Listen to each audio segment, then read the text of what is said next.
that were like, yeah, you have to sing and dance now. And I'm like, listen, man, I ain't got the pipes for that. You've dug your own grave here. Yep. Having to Oh, listen to these my babies gym being. classes, there was always be a dance unit, Mm. and We we have to come up with you'd be put in groups and have to come up with a synchronized dance.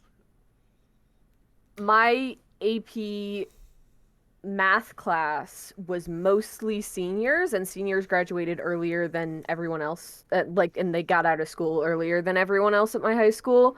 So we had like 2 weeks where there were no seniors. AP tests had already passed. There were no there wasn't a final in that class. So my teacher was like, "Yeah, we're gonna make a math parody of a song." God. Oh, I I pretended think we did I, that too. I was like, yeah, I'll do all the sound editing, and basically just like turned up the auto tune to full, and found a track of the song without lyrics and then put them together. But it got me out of singing and being in the music video. But it was a parody of "Sucker for You" by the Jonas Brothers Incredible. that we titled Substitute You because it was a calc class. Oh, the UVU whatever. Yeah, the UDU. Yeah. whatever with the calculus thing that Clearly, it I didn't stick. yeah, I still remember some of the lyrics, but it did Um, not help me remember any of the concepts. I Somewhere, think or go ahead, Mush. final tale. I think the only good thing I remember about like any history class I've ever taken, because it's my least favorite subject, was that my AP European history teacher taught us all how to do like a medieval dance one day instead of like making us memorize historical dates and stuff. He just Oh like yeah. took us to like a big all-purpose room on campus and was just like, gonna put on some vibes and I'm gonna teach you guys how to do this dance. And I was like, sick, and it was very fun. He Uh, also made us apple cider once, like spiced apple cider. nice. It was very good. Final He was a final good story. teacher. I should email him. I told this to Mars when you came to visit in Austin. But recently, Sydney and I watched The Tragedy of Macbeth with Denzel Washington. Very, very good. But it reminded me that in high school, for one of my English classes, they asked us to do an interesting take on a certain Macbeth scene. And so my two partners, who were really into Call of Duty, decided to do an entire skit where we were just running around a house pretending like we were playing Call of Duty, and the first person was Macbeth on the battlefield. And so it was like, we did a video. The first 8 minutes were just us running around playing Call of Duty with like really bad blood graphics and like really bad videography of us like huffing and puffing while holding a toy gun and stuff like that. And then the last 2 minutes were us just like holding the books, reading the lines from the scene, and then going into like a pillow fight because it's the final fight between Macduff and Macbeth, and it's somewhere out there Those on spoilers. YouTube. High School Saul Okay. doing this. So Gotta find it now. it is. Yeah, it's somewhere out there. But hi everyone, we are live. Hello. We have been for quite I'm some good. time now. Oops. It's okay. I'm actually kind of curious as to what Masha is trying to Google. To try and find I'm not this. gonna find Okay. it. I don't know. Like, I don't even know where you went to It's like, school. yes, exactly. I was like, Texas high school Texas- Macbeth Call of Like, high Duty. yeah, school. that's not. I'm not gonna get what I want out of that. Yeah, Oh, I'll find it. But I mean, I'm positive I could like dig through like maybe like less than an hour and find it and send it. But will I? That's the real question. Hi everyone. We're very on We're task, extremely on on focus. focus. Our conversation before this was very about the stream and the story and our Yeah. characters and the progressions and just like how we're all melding together really Yeah. really well. hmm Welcome to Turntables RPG. We're an experimental tabletop role-playing game stream. where every GM plays and every player GMs. We take turns telling a continuous narrative by swapping mystery from mystery to mystery while playing Monster of the Week, and seeing where the story takes us. And it's a lot of fun. And right now we are in season 2 of playing Monster of the Week. And you don't have to worry about knowing what happened in season 1, because this is taking place in a brand new town with brand new characters, and it's a very fun story so far. We're learning bits and pieces, and we're going to learn some more tonight. I feel like that's pretty much what I have written down for my little spiel. Who's next? Mars, I think you're next. It's me. Yeah. Hello. Are you wanting to? Are you liking this season and want to see more? We've got VODs on YouTube for Monster of the Week season 1, as well as our summer campaign from last year, Uncharted Worlds, Return to OE, and also a bunch of Tiny Tables one-page RPG content that are like 4 to 6 hours, and good to just like chill and listen to while you do something or whatever. Also, we got a Discord and social medias, lots of them. Twitter, Instagram, YouTube, at TurnTables RPG. The end. Gonna not take a bite of my cheese because I'm going next. Thank you, Masha. For season 2, we have changed some of the logistical aspects of the stream. These things are different from last season. Every week, I'm like, I'm gonna go off script a little bit. I'm gonna ad-lib. It's gonna be fine. Yep. It's not fine. Okay, we have changed some logistical things about our stream. First, we are reining our sessions to be around 3 to 3.5 hours instead of, 4 to 4.5 hours. And we will also be taking a break after every single mystery to give the cast a bit of a break and for the audience some time to catch up. The end. Along with those updates, we also have new character art for season 2. Once again, drawn by the incredible Patrick Costa, who you can follow on Instagram and Twitter at PCInc_. We're also working towards expanding out our channel point prizes, our emotes here on Twitch and in Discord as well as getting captions available to allow our stream to be as accessible as possible. Hopefully we'll get that up and running soon. We don't really have an ETA on that, but just know that we are looking into it for sure. The end, since we're all saying. Cool. Yeah. So hello. How are you guys? It's me, your boy here, Christopher Michael Allard, my middle name, just in case anyone wants to steal my identity.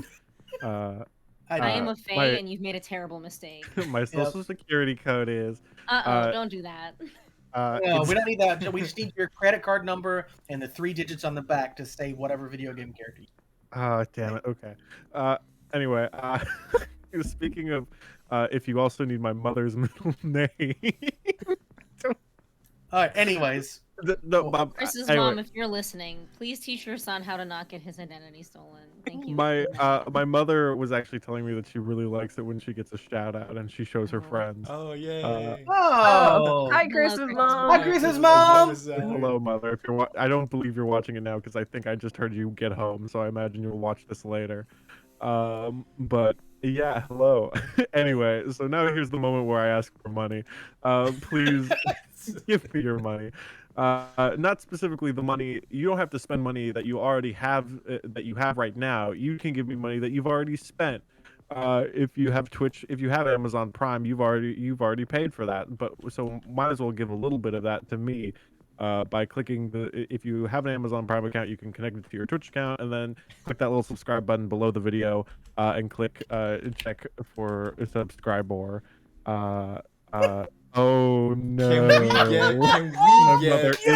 we get big ZDs in the chat for Mrs. Allard? This is amazing. Can we please Incredible. make her a VIP? Is that a thing we can do? Yes. Hold on, Gosh. give me 1 second. He won't even know what that means, guys. That's okay. That's okay. That's what we mean. She needs to know that she's a very important person. Okay. True. Okay. Anyway, guys. So yeah. And if you've already said with Twitch Prime, you could do that again, which is make sure you do that every month because it ends every month. So that's everything I'm required to say in my legal contract that definitely exists.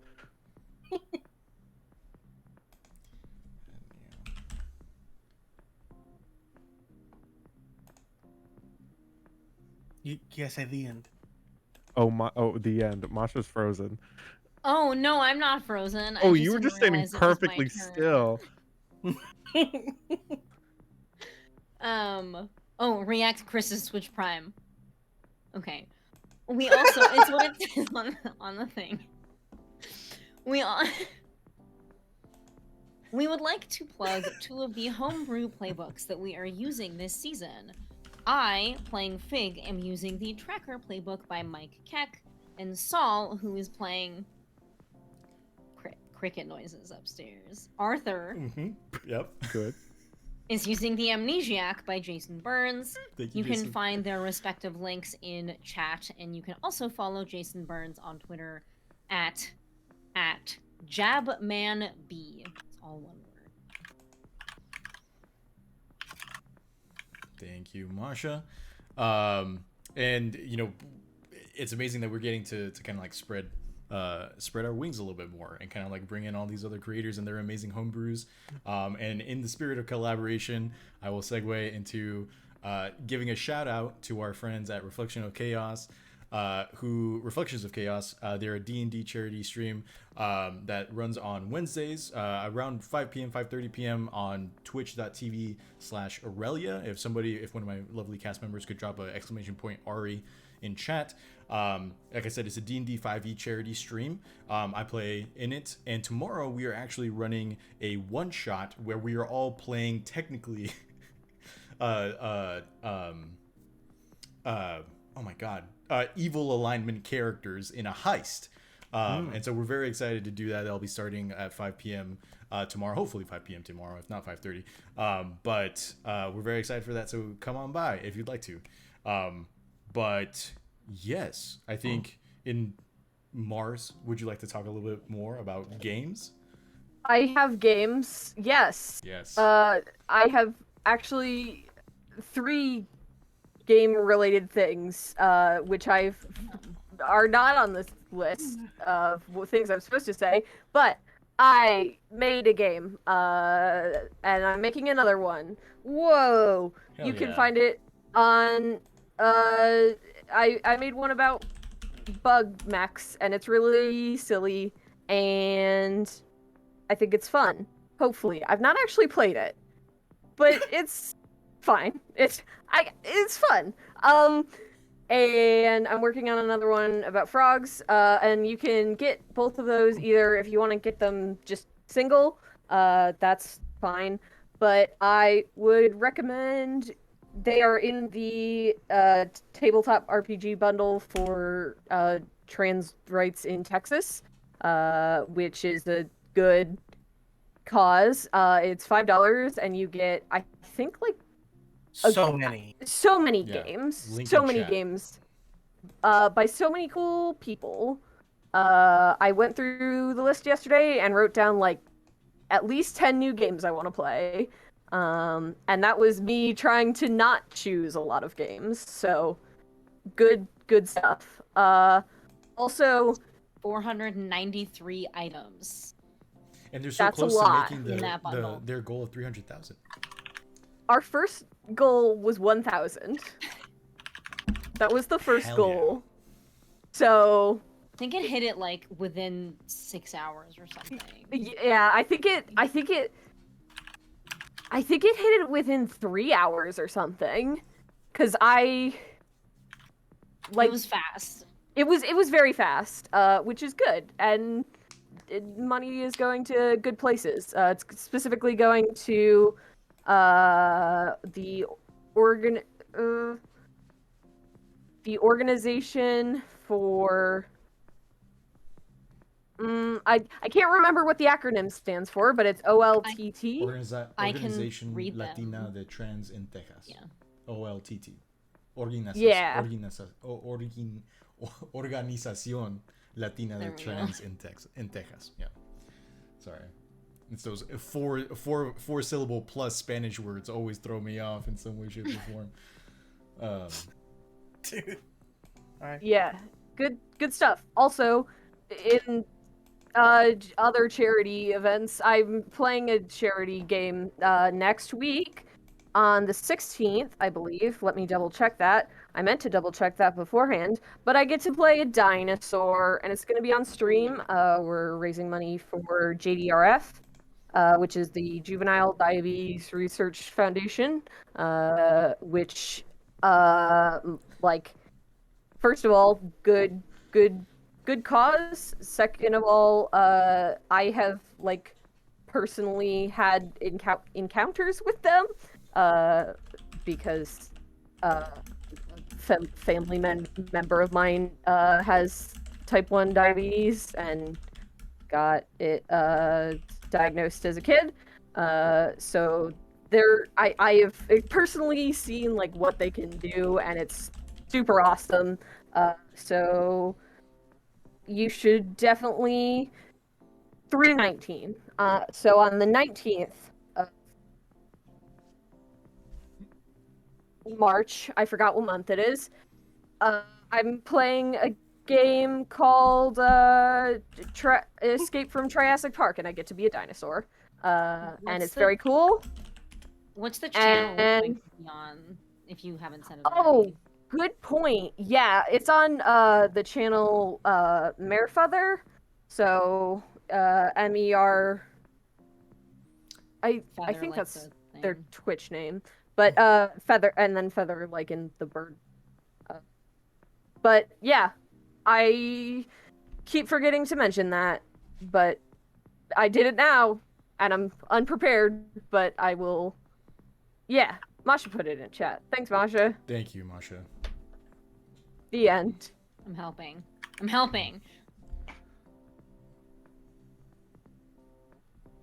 Okay. All right. So that leads to me, and I also stream on Twitch, even though I did not stream once in this entire past week. Hopefully, me constantly talking about it here will end up building up the pressure, and I will push past that awkward feeling and actually stream. So we'll see how it is. Even though Masha was kind enough to yell at me on Twitter as requested. As requested. Unhelpfully. Yeah, she did it while I was streaming here instead. But whatever. She, it's the thought that counts, and I appreciate it. But yeah, twitch.tv/valor6. I'm over there, doing streams sometimes. They're Hopefully good streams. they're fun. I enjoy playing video games and having people watch and stuff. But yeah. Yeah. Yeah. Yeah. Yeah. You know what? Yeah. Yeah. And you know what? Speaking of great things, Chris. The Yeah. Morbius movie is coming out April 1st, guys. Get ready to watch Morbius starring Jared Leto in theaters. That's great. I'm super impressed right now, Chris, that you decided to plug Morbius instead of the Batman. Oh well, I mean it is. I mean, guys, if you want, I mean they're both about Batman. Am I right, guys? He's a vampire. Get it? Anyway, that's. I don't funny. get it. That's a funny joke. Oh. I'm sure everyone wants to see more. Anyway, sorry. Sorry. That's my joke. Why is it April 1st? Why? I don't know. Anyway. No, anyway, so I have a portfolio. I do the art thing. I've spent. My family spends several $1,000s a semester for me to do the art thing.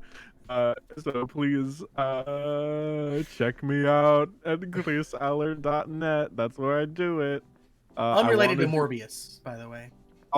At some point, I will add a link to buy tickets to Morbius, starring Jared Leto, the movie that was supposed to come out in I think 2020, I know everyone wants to see it. It's very exciting. Uh, so yeah, that's my thing. Anyway, I'm not gonna talk about the Batman because I assume most people have not seen it yet. I've not seen it. I've not seen it yet. Want to though. I think I'm gonna go on Thursday. Maybe. Nice. Chris, Let's see, you how and many we hours can is talk it? about it after stream if you want. Okay, How I many can talk. hours is I will talk Batman? about it. It is close to 3 hours. It's Yeah. like 2 hours and Okay. 50 minutes. Yeah, if you don't think about like credits. Yeah. They need to stop making movies so long because some of Mhm. us have things to do. I will say, it like it not might just being in because I one really chair for 3 enjoy. hours. It might just because I really enjoy Batman, but like it didn't feel like 3 hours compared to like No Way Home, which really felt like it was 3 hours. Still haven't seen No Way Home either. Okay. I don't think. No Way Home is the newest one, right? Yeah, Yes. No Way Yeah. Home's the. Yeah. But it's coming out in digital in like 14 days. It's good. I recommend it. It didn't feel like 3 hours to me, but I think that fits what you were saying. You can Well, also yeah, Batman look up felt shorter, is what I'm saying. hashtag made at home on TikTok and see all the TikToks where people recreate the Spider-Man scenes using like at home stuff. It's very funny. I saw a TikTok earlier today where someone found all 3 of the Spider-Man of previous entries in the airports, and they kept just like filming them with the Spider-Man music behind them, and like they kept like obviously they kept looking over and seeing the person filming them and just kind of giving them the stink eye, and it was, I don't know, it was funny to me. Just seeing them glare at the camera. Like,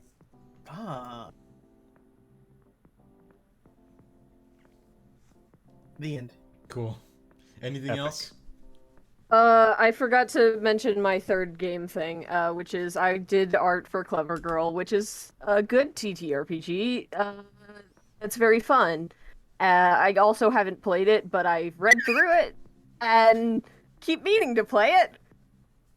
But I'm very busy and very stressed all the time. But I did art for it, and it looks really good. Like the format adding was done, not the formatting. The layout stuff was done by Ruby Lavin, who did the layout stuff for Wonder Home, and there's a bunch of cool artists who were involved, and I got to draw dinosaurs. And so if you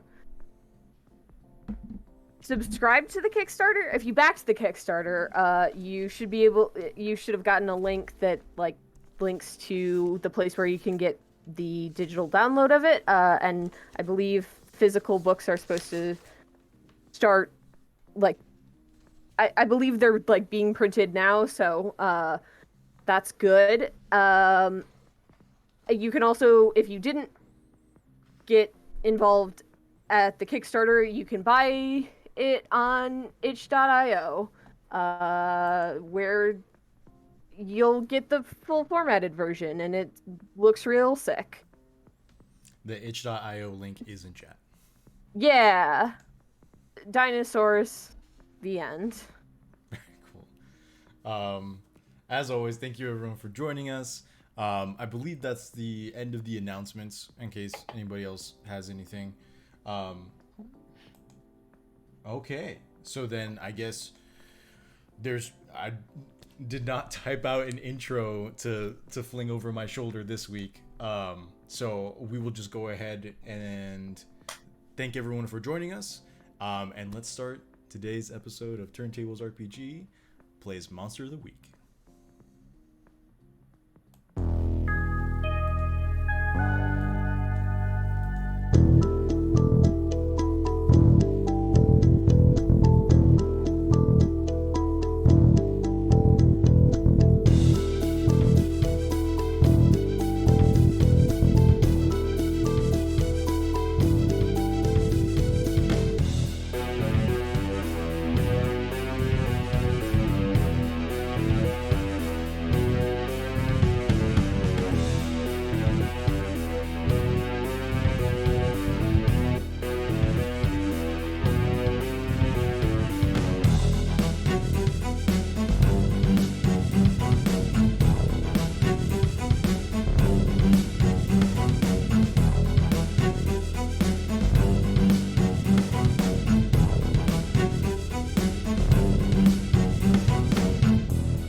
that's the theme of Perry the Platypus and the hit sitcom Lab Rats.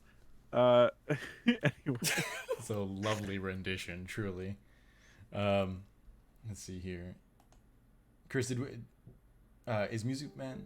There we go. yeah, sorry, I was waiting. No, you're good. You're good. Dramatic effect. Just- Bam! It's playing. Thank you.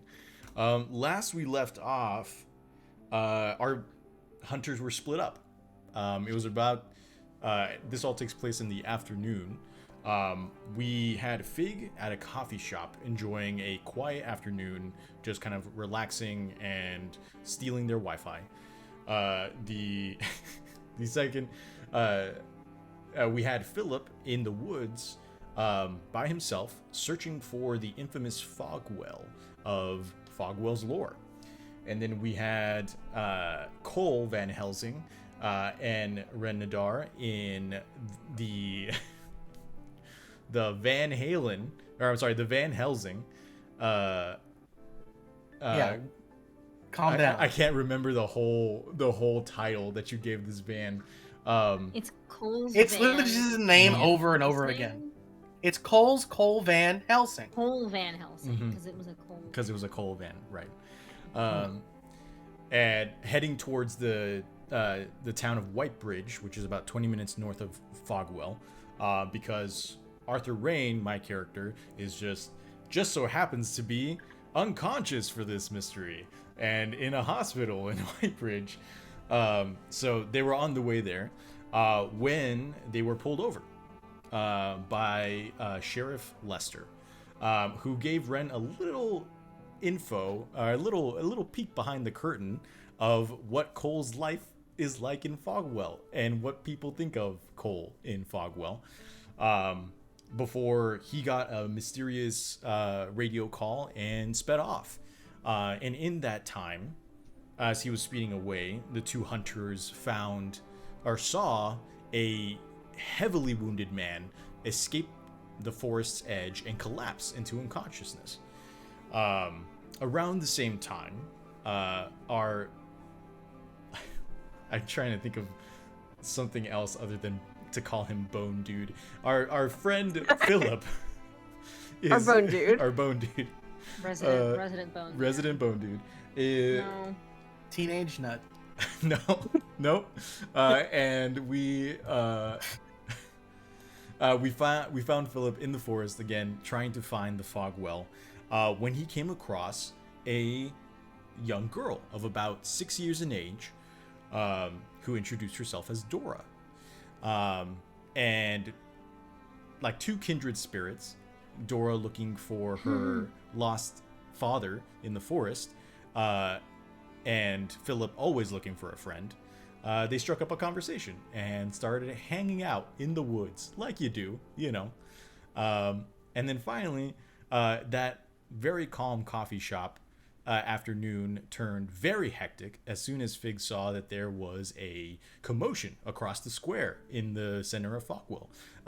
Two individuals, after seeing their dogs rapidly attack one another, begun attacking each other in an extremely rabid and frantic fashion. They began ripping each other apart, literally ripping flesh with their nails, teeth, anything they could do in a very violent manner. The police officers at the scene could not separate them, and Fig, wanting to defuse the situation, shot off her rifle, only to escalate the situation, and Me? at the point in which it reached a boiling point, Fig met one of the pillars of the community, Miss Merrill, a very short, very old, very tough woman, who made her way over to the fighting individuals and just beat them into submission with her stick, and basically just took control of the situation and diffused it really quickly. But she did spend some time with Fig afterwards, talking about how this very erratic and violent behavior is something very odd for the town of Fogwell, and something that she's somewhat worried about. She then offered Fig some tea, which Fig did take, and Miss Merrill offered Fig an opportunity to serve the town of Fogwell without having to be a part of the town of Fogwell, and told her about a couple who recently had a baby, but the husband had gone missing, and she had heard it through the town's gossip, but was kind of worried about what the effect of this missing husband would have within the town and within the family itself. And so she very kindly, very politely asked Fig to look into it as a favor. And Mr. Merrill would return it in turn. The only caveat she had was that Fig would not allow Cole Van Helsing in on the investigation. And I think as we return, just again to set the time, it was the early afternoon. We're going to go ahead and say that it's now like 5 o'clock. So sunset is approaching, but you still have like an hour or two before that time. But we'll go ahead and say that like the time has passed. Everyone's kind of closer to 5 o'clock than they were before. Let's see. Oh yeah, the creepy girl in the woods also saw Philip use his necromancy. And was not terrified, was actually avidly paying attention, and managed to mimic it in a fashion a couple minutes afterwards. So, fun stuff. Normal child activities. Normal child. I mean, kids love that heavy metal shit. Mm-hmm. Kids are obviously very into the occult and dark arts. Oh yeah. Yep. Children love it. Speaking of which, I think I would actually like to. I'm going to start this same as last time with Cole and Ren, because the last time we left y'all off, Cole was checking into the forest and saw like something in the woods, because there's always something in the woods. But the two of you had always had also found that the heavy wounds on this man had also like several splinters of wood within the like peeled off skin of their forearms and their palms. So what are y'all doing? This guy's in a critical condition. I know that Ren was doing active first aid to just kind of like, control the situation as best as possible during the time being. What was the next move that y'all had in mind? Ren is going to try and get this person into Cole's Van Helsing. Thank you for using the proper title. Yeah, no problem. Okay, yeah. I mean, simple enough. You like pick him up and begin moving him. He does groan slightly as you pick him up, so there is a level of lucidity within the man.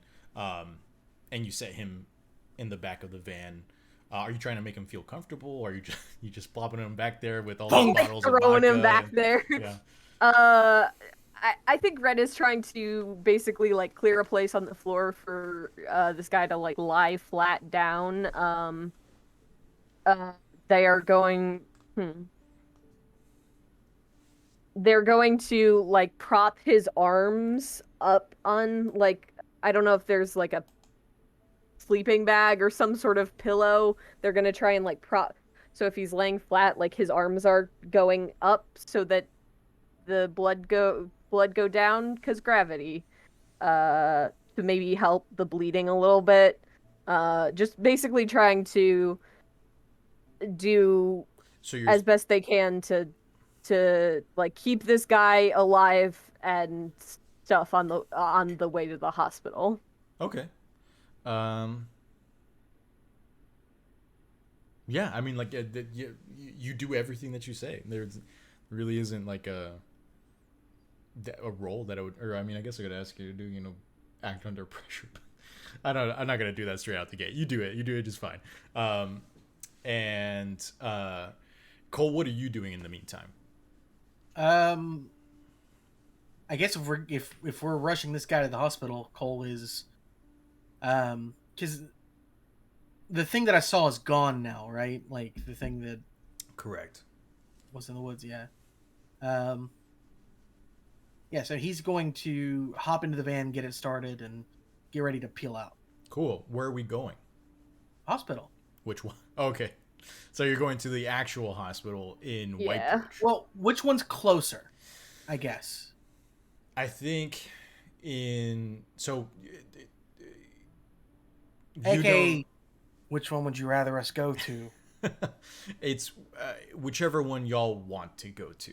I will say, but like I think, yeah, I will leave that as a decision for y'all because the ambiguity of like where you are on the road in comparison to Fogwell and Whitebridge, I'm like, you could really turn around and like 10 minutes and you'd be back in Fogwell, or you could just go the extra 10 minutes and be in Whitebridge.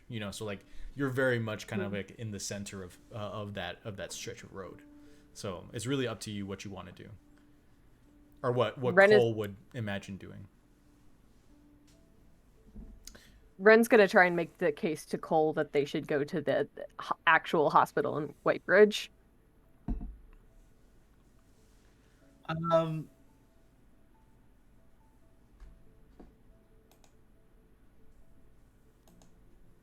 I'm trying to imagine, because it would be nice to go back to where the rest of the party is so we can at some point all gather together. Mm-hmm. But I can't think of any reason at all why Cole, if there really is just an equal distance, I can think of zero reason why Cole would not just go into the hospital. Yeah, unless you're like, hey, if this guy dies, we can bring him back for 24 hours. So yeah, he like Cole's gonna start speeding toward the hospital. Philip's little quirky loophole. Death loophole. Okay, so y'all are heading towards Whitebridge then. Mm-hmm. Yeah. Okay. So as y'all are speeding down, you begin to see that a lot of the forest, as you begin, passing mile per mile, the closer you get to the town of Whitebridge, there's more flat land, or at least you can see is deforested. Deforested. Yeah, that's the right. word. Yeah, deforested. And you can see that in some patches there are like younger trees that have been planted closer to the chopped down ones, but not a lot. But it has been cleared out, and you can see now in the distance a much more modern town. Fogwell has a very kind of like small town charm. It's a little port town, so there's boats that come in and out, and there's a quaint hometown feel. As you approach Whitebridge, you see several modern, you see a strip mall, you see a big Zeddy's, you see like you see the makings of a small an up and coming town in and of itself. You can see, however, in the distance, like a couple miles farther down the road past Whitebridge, there are like some very faint plumes of smoke coming up from the distance. Actually, with how much the land is deforested in this space, you can also see a small mountain range in the distance. Just like small relative in distance, but that it is pretty big in and of itself, and it stretches on for a little whiles before it breaks off, and then you see what seems to become almost kind of like a little extension of it in a lone mountain stretching out of the forest in the distance, and you pull into the town of Whitebridge. You can see that immediately as you step in, you have in Fogwell they have like the string traffic lights, that kind of like hang, but here they have legitimate poles and crosswalks that work. You can see one of the first things that you see into as you cross into the town of Whitebridge is a high school. And they have a huge, like, have y'all ever, like, maybe it's something just like here in Texas, I'm sure y'all have seen it too, but like some high schools have some like crazy athletic facilities. and it's wild to me. But like, Whitebridge is one of them. Their field is large. It has crazy stands. It's one of those small stadiums that also has like concession stands built into it, and like little press boxes and VIP boxes at the top. For what reason, who knows? But it's the Whitebridge Pirates are definitely making the most out of it. And you can see that there is a kind of like a very dilapidated banner, as though it's been kind of like tarnished by rain, but it says Sirens versus Pirates, and then like it reads a date that has already passed. And it's just kind of like, it's like on the chain link fence that's leading into the stadium and stuff like that. And so you all pass in, and there's very easy signage to get to the hospital. So let me ask y'all a question, or actually, Cole, how many times have you been to Whitebridge, would you say? I mean, I think it's a relatively regular thing. Yeah. With how close it is and how they seem to have more than Fogwell. So I think that he visits, I don't know, at least twice a month, if not more than that. Yeah.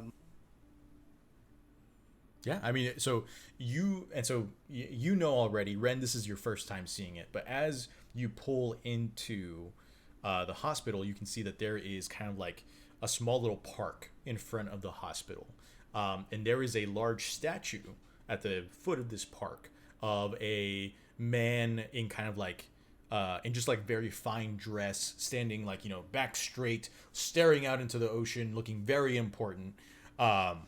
And you don't catch it all, but you can definitely see the words Whitebridge on a plaque underneath it.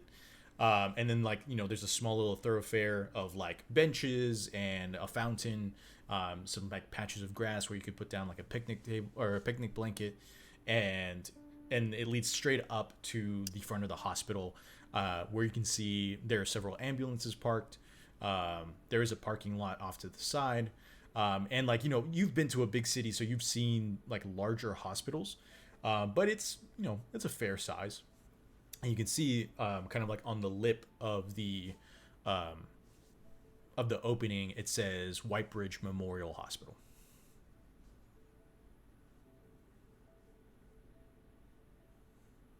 Ren is going to turn to Cole and say, can you drop me off at the emergency exit or whatever? I can bring the guy inside and meet you at Arthur's room. I would say get them to come out and get him. That way they can, In retrospect, we probably should have called an ambulance. That is a fair point.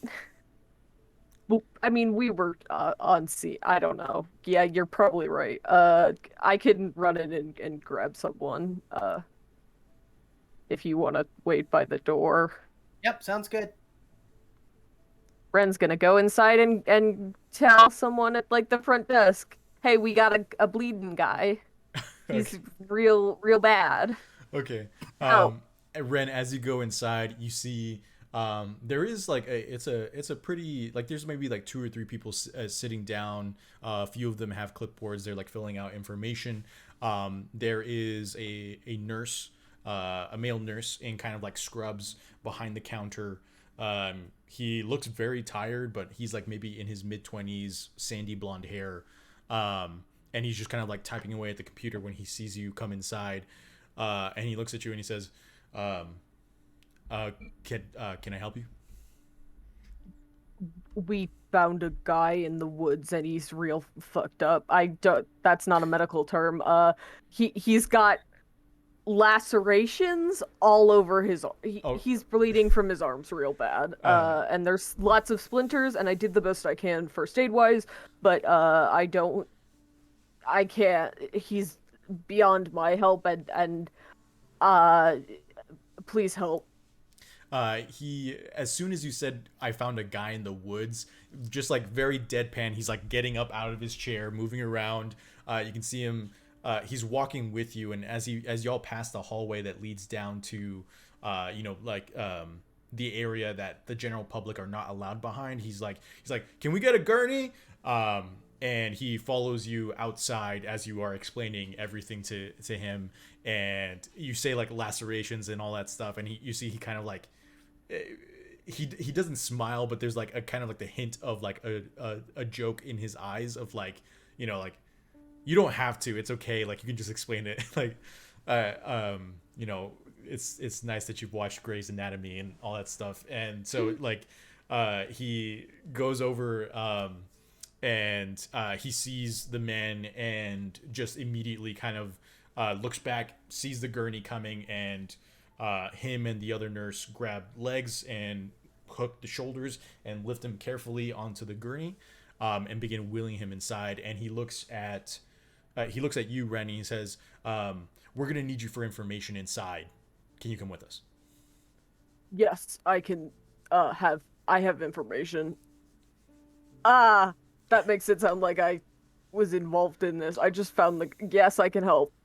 Cool. And then he yells through the van to Cole, and he's like, feel free to park. We're gonna need a statement from you too.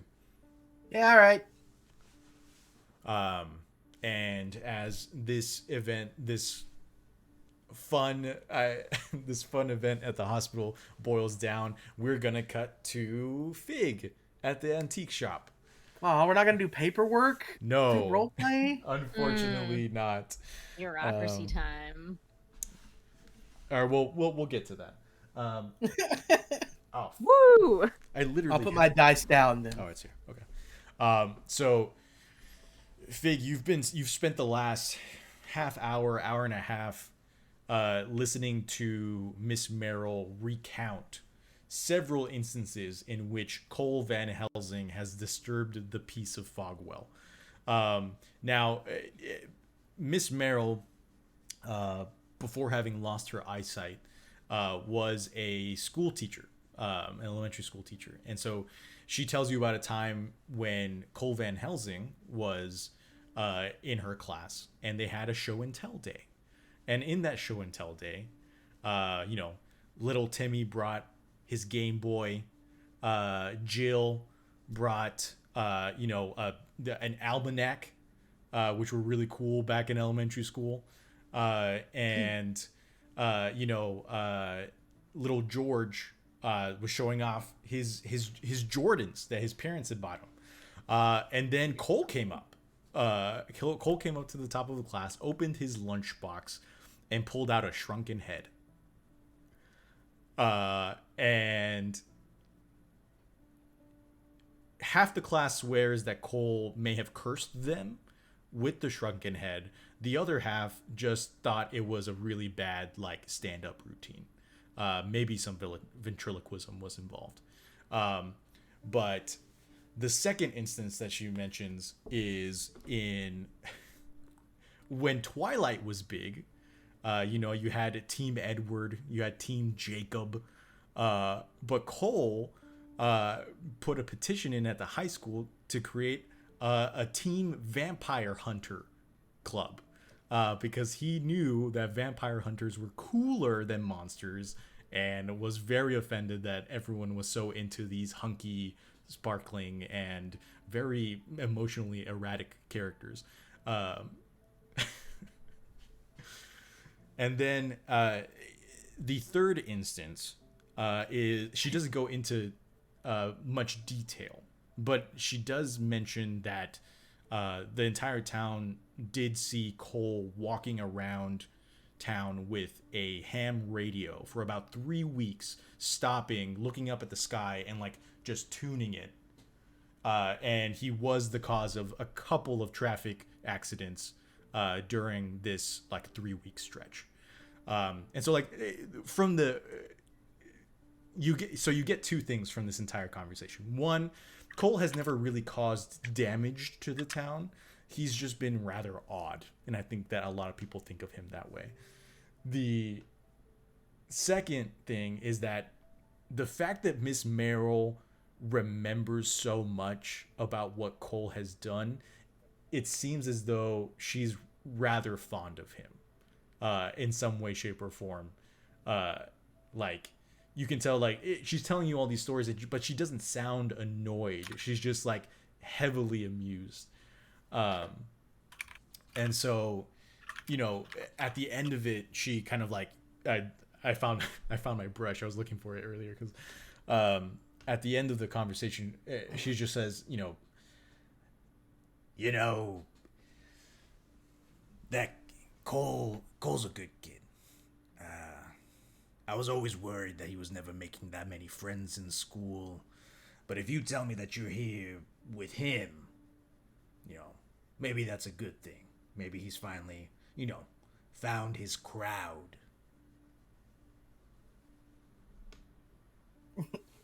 I wouldn't say that I'm here with him. Wow. More, it's more He's like with me.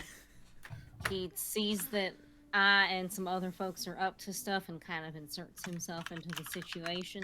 Mm-hmm. But he's a good kid. I mean, he is interested in all that spooky stuff that goes bump in the night, and is finds himself easy to get into trouble, and luckily with some outside help easy to get out of trouble as well. What about you? What's your opinion on the stuff that goes bump in the night?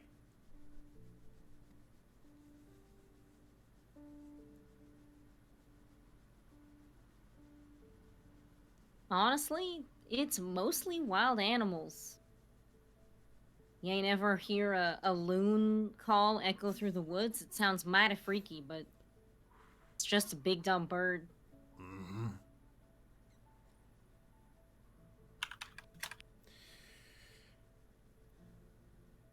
Interesting. And you see that throughout the conversation, she has, if you remember, her little taxidermy cat that she still goes over and like pets it She's every still once in a while. petting it. Yeah, like periodically. It's not like a constant thing, but Get this woman a living animal, please. You have one. Well, now I'm scared for him. And so she kind of like so she looks at you and she says, so you are gonna look into Walt and Sarah Spelling. I mean, I might as well. I mean, people. The unfortunate fact is sometimes people abandon their families because they can't handle what's going on, but it's better to check it out than let a whole town pretend like nothing is wrong and then something really was wrong and a man is hurt or worse. or worse. So yeah, I'll go take a look around their home. See what I can find, if anything. Well, thank you. Feel free to, I'm gonna go upstairs, but feel free to look around the shop if you want. But I don't think you're gonna find anything you need yet.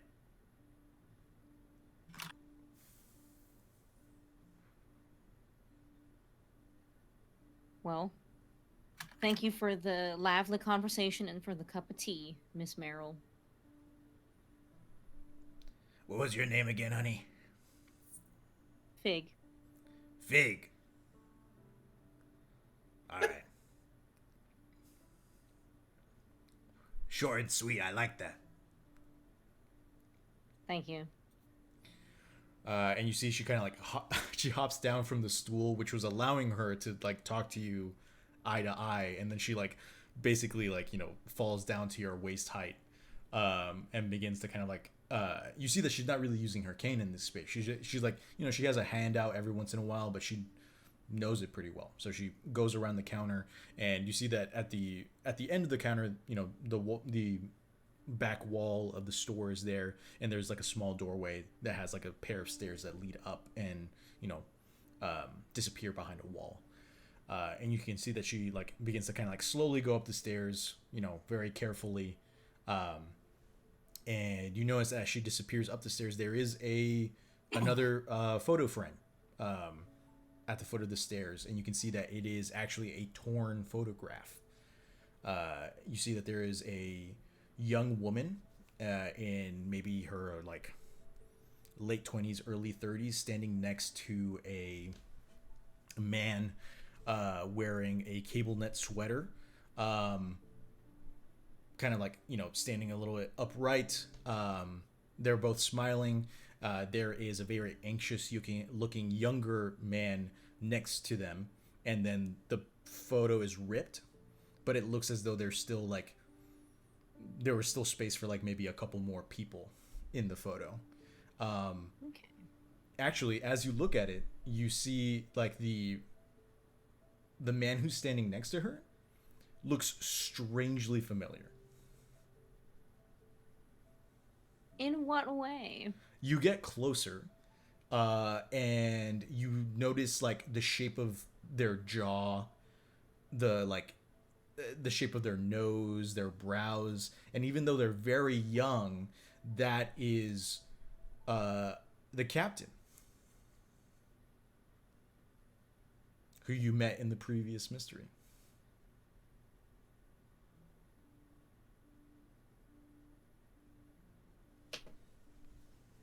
Okay.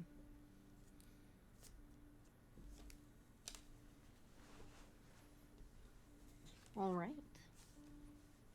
Do you want to do anything else here in the store?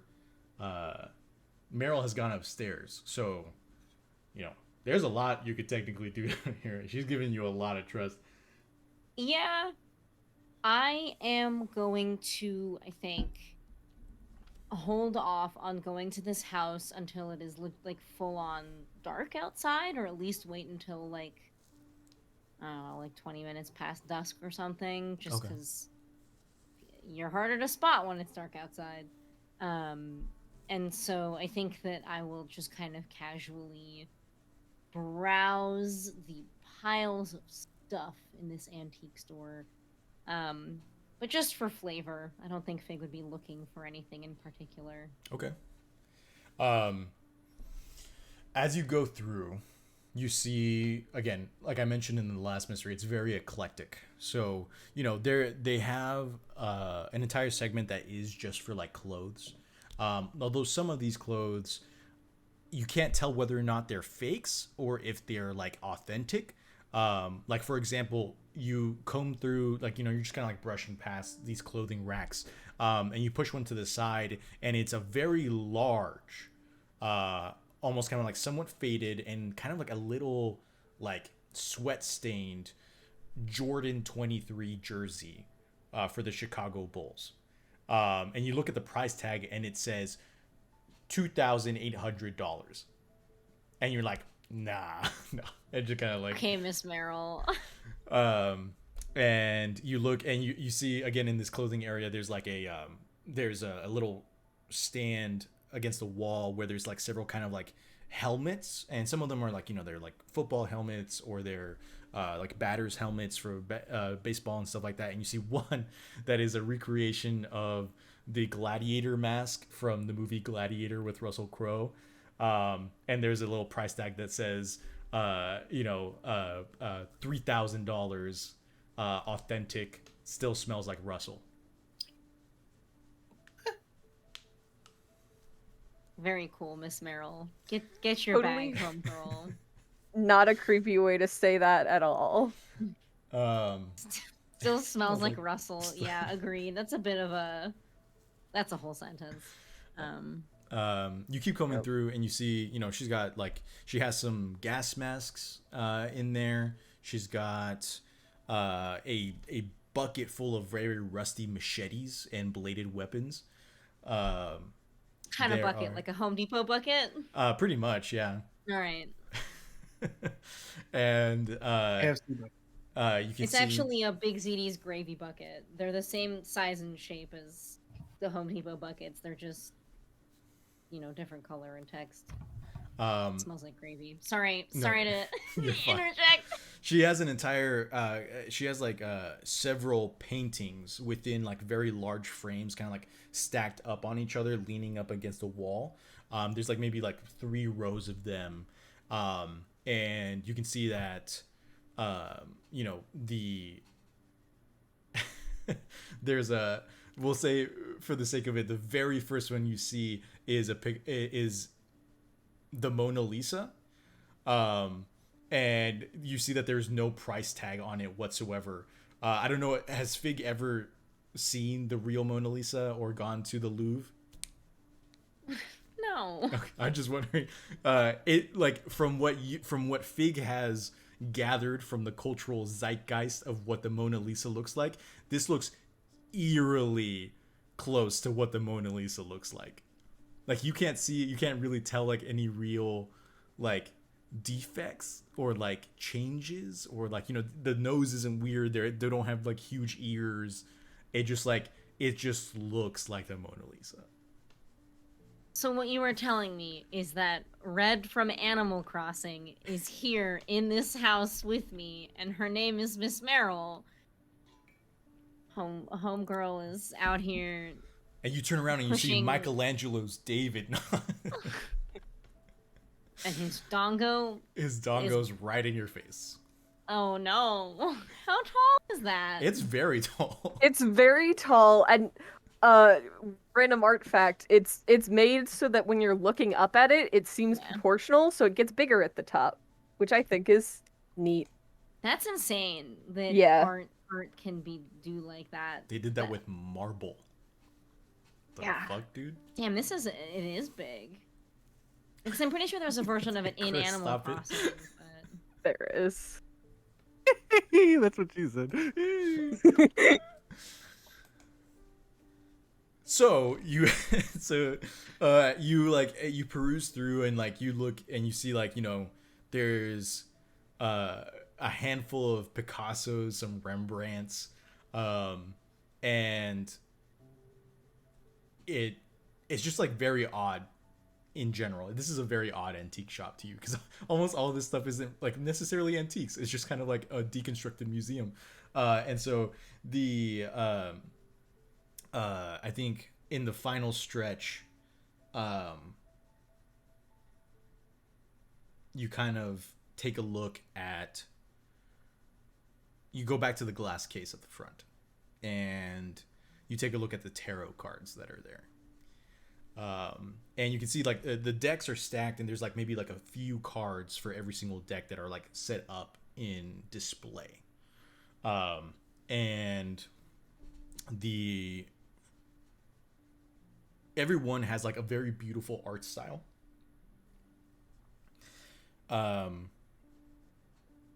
And as you kind of like look down, you see the final tarot card deck, and it's very, compared to the other two, which are like, you know, nice vellum cards, very beautiful like illustrations.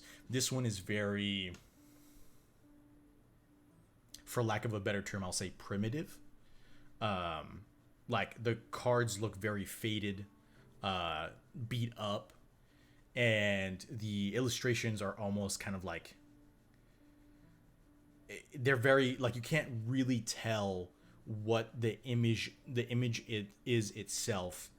And you can see that, like, you know, usually the cards have like, you know, the number or the name of the card on there as well, but it's also very faded, and it's kind of like hard to see through the glass. And as you're paying attention, you do hear Audio didn't come through. oh, I'm sorry. You heard a Do you hear that? Dang it. It was a cat noise. It's a meow. Okay, thank you. I kind of assumed based on your mouth shape that it was like a meow, Yeah. but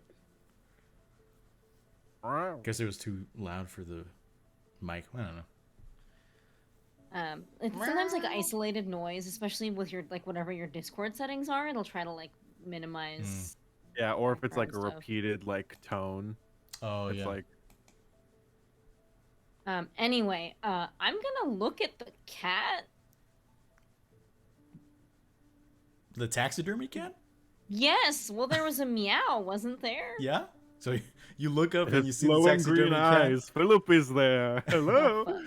fuck? You look at it and you see the taxidermy cat, and it's just standing there, taxidermied. You hear the noise again. I'm not gonna do it again because it's not gonna pick up. Meow. How is my little guy reacting to this? I think he. Well, we had established that he had been in your pocket for some time, and then he had kind of like wriggled out. Where would you say your little guy is now? He would probably just be on my shoulder, but like, is he, as what he is he like perturbed by this intermittent mewling?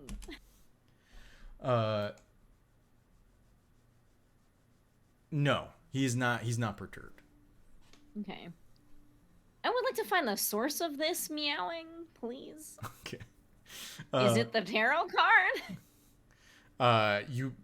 You kind of like crouch down even further to get like as close to eye level as you can with the cards, and you're like looking deep into them, and you can see in one of the cards there is a pair of like light green eyes looking at you. No. And you hear the you hear the sound again coming from behind you. Don't do that. Don't do that to me. And you turn around and it's just the reflection of a cat that's been sitting behind you this entire time. Don't do that to me. There's a live cat? There's a living cat here?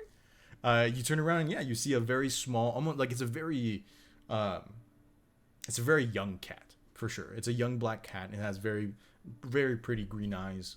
And it's just kind of like sitting there looking at you. Its tail kind of like, moving curiously as it stares at you. I don't want anything to do with this. Mars, are you okay? You went black for me. Might be parent stepped in. Okay, fair enough. Um, But, Masha, do you... Sometimes your dad wants to know if you want dinner. It'd be like that. It is true.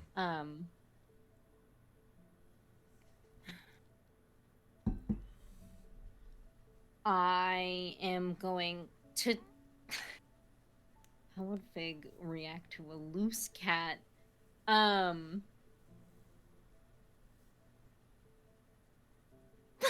Yeah, Chris, exactly. You've mewed your last mew, little one. You've gone domestic. Oh.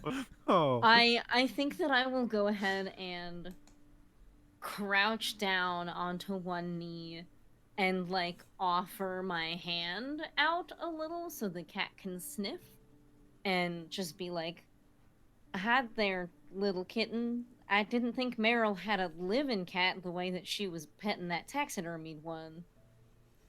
Guess I'm saying that more to myself than the cat, because cats don't understand English. The cat says, "How dare you?"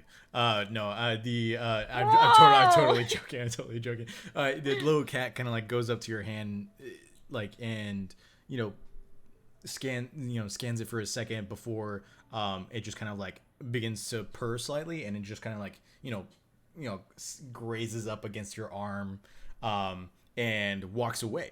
And you see it walk towards the door, and it just kind of like scratches, looking at you. It like scratches the door.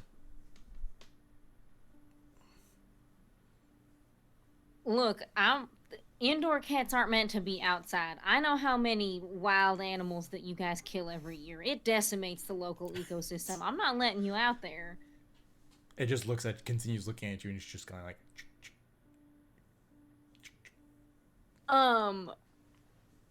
God, okay. I hate that I'm trying to be ethical about this.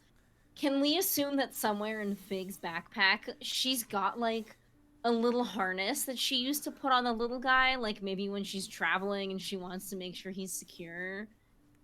I wanna try to get this fucking cat into a harness so that when we go outside, it doesn't just destroy the local ecosystem. Okay. I'm sorry. Yes, I will ask you to roll act under pressure for this. Okay. Well, okay, can I offer you an alternative? One of my well, hold on. Okay. Well, Holding. okay. Well, I guess we've got two potential options here. So anyway, I just like using playbook moves because they're fun. So I have Friend of Beasts, which is you can use manipulate someone on animals and beasts. Depending on the creature's intelligence, it may not fully understand what you want it to do, but it will do its best. Very so cool. I think I feel like my offering to you, even though my charm sucks, would be me being like, "Hello, little cat.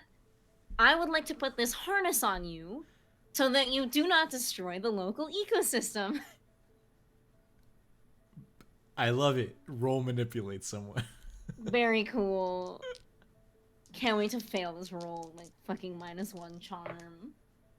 No, that is 6 plus 3, which is 9, -1 is 8. So mixed success. I rolled my Bigfoot dice. Look at him. Look Nice. At that guy. Oh yeah. All right, so on a mixed success, they'll do it, but only if you do something for them right now to show that you mean it. If you ask too much, they'll tell you what, if anything, you would do for them to take that. Meow meow meow meow meow. The cat looks at your harness, and its tail goes like, flat for a second, and you can tell like it like cocks its head to its side. And it has the most pensive face that a cat could have, and then it looks back at you and then just looks at the door and goes. Chick.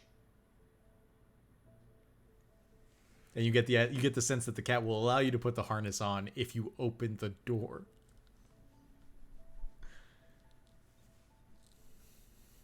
All right, this is a tabletop game, so we're gonna go ahead and we're gonna open the door. Okay.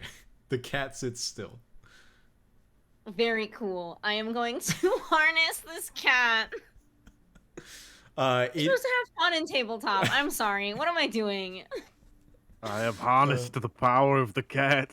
I am unstoppable now. It does like play a little bit more as you're putting on the harness, so it does take like a minute or two to like get it onto there and like well, to tighten I'm gonna like rub the cat's belly and do like the shiga shiga wah thing that animals like. Okay, perfect. My little guy loves that. He loves it. I promise you.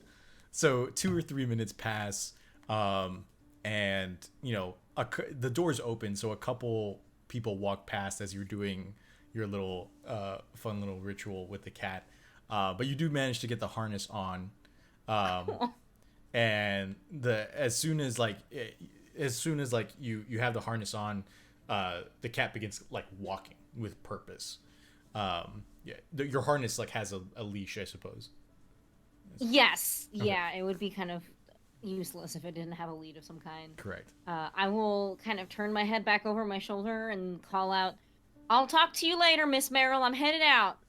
And then I will shut the door and let this random cat take me somewhere. It is surprisingly, it's leading you with surprising strength. It's kind of like it's kind of like having like a very young dog, in the sense of like the amount of strength that's just kind of like pulling against you. And you see, it's not looking around, it's not looking left or right. If people come in its way, it like deftly just kind of like moves past them. It seems like it's moving in a very, very sharp direction. And it takes you past the square. You can see now that the crime scene has moved on. The individuals are no longer there. The police officers are no longer there, and the tarp covering what you believe to be the animal's corpses is no longer there. But you do see that the grass is stained with blood, and the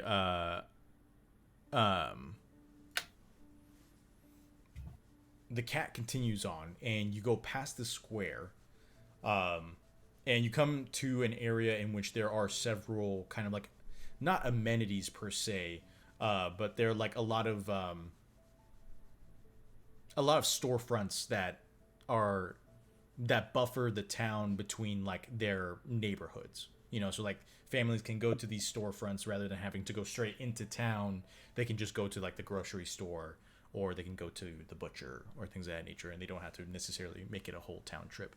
And so you are passing by the grocery store and you turn a corner when bam, you collide into someone. Oh no. And we will say that you do hold on to the cat, so that it doesn't decimate the local wildlife. Thank you. You're welcome. Very Absolutely. important. You hold on to the cat, but you do kind of like you stagger backwards and you hear the thumping of bags and like the several groceries falling and rolling on the ground, and you see a young woman in her like late 30s, kind of like sitting, just like she fell on her butt on the ground, and she immediately is just like, I'm so sorry, I didn't see you there. And she like begins scrambling very quickly to like pick up all this food and put it into her bags, to like collect them together. Are you all right, ma'am? Everything all right? She like shuffles the bag together and like brings in the groceries, and you can see that she is kind of, at first glance, she looks very tired. But as you begin to kind of like inspect her a little bit more, you begin to see that she kind of looks a little malnourished, like she's been skipping meals. And her cheeks are like somewhat sallow. And she kind of like looks at you and she just looks very tired, and she says, "No, I'm fine. Thank you. I need to get home. I need to get home and make dinner."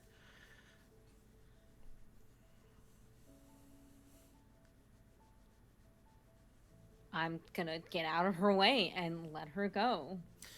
She just kind of like nods and just like scrambles and begins to, grab groceries and just like is shoving them into packs, and it's just very haphazard and very frantic. And she just kind of like picks it up, heads over to like a small like white sedan, and kind of like piles it into the back, and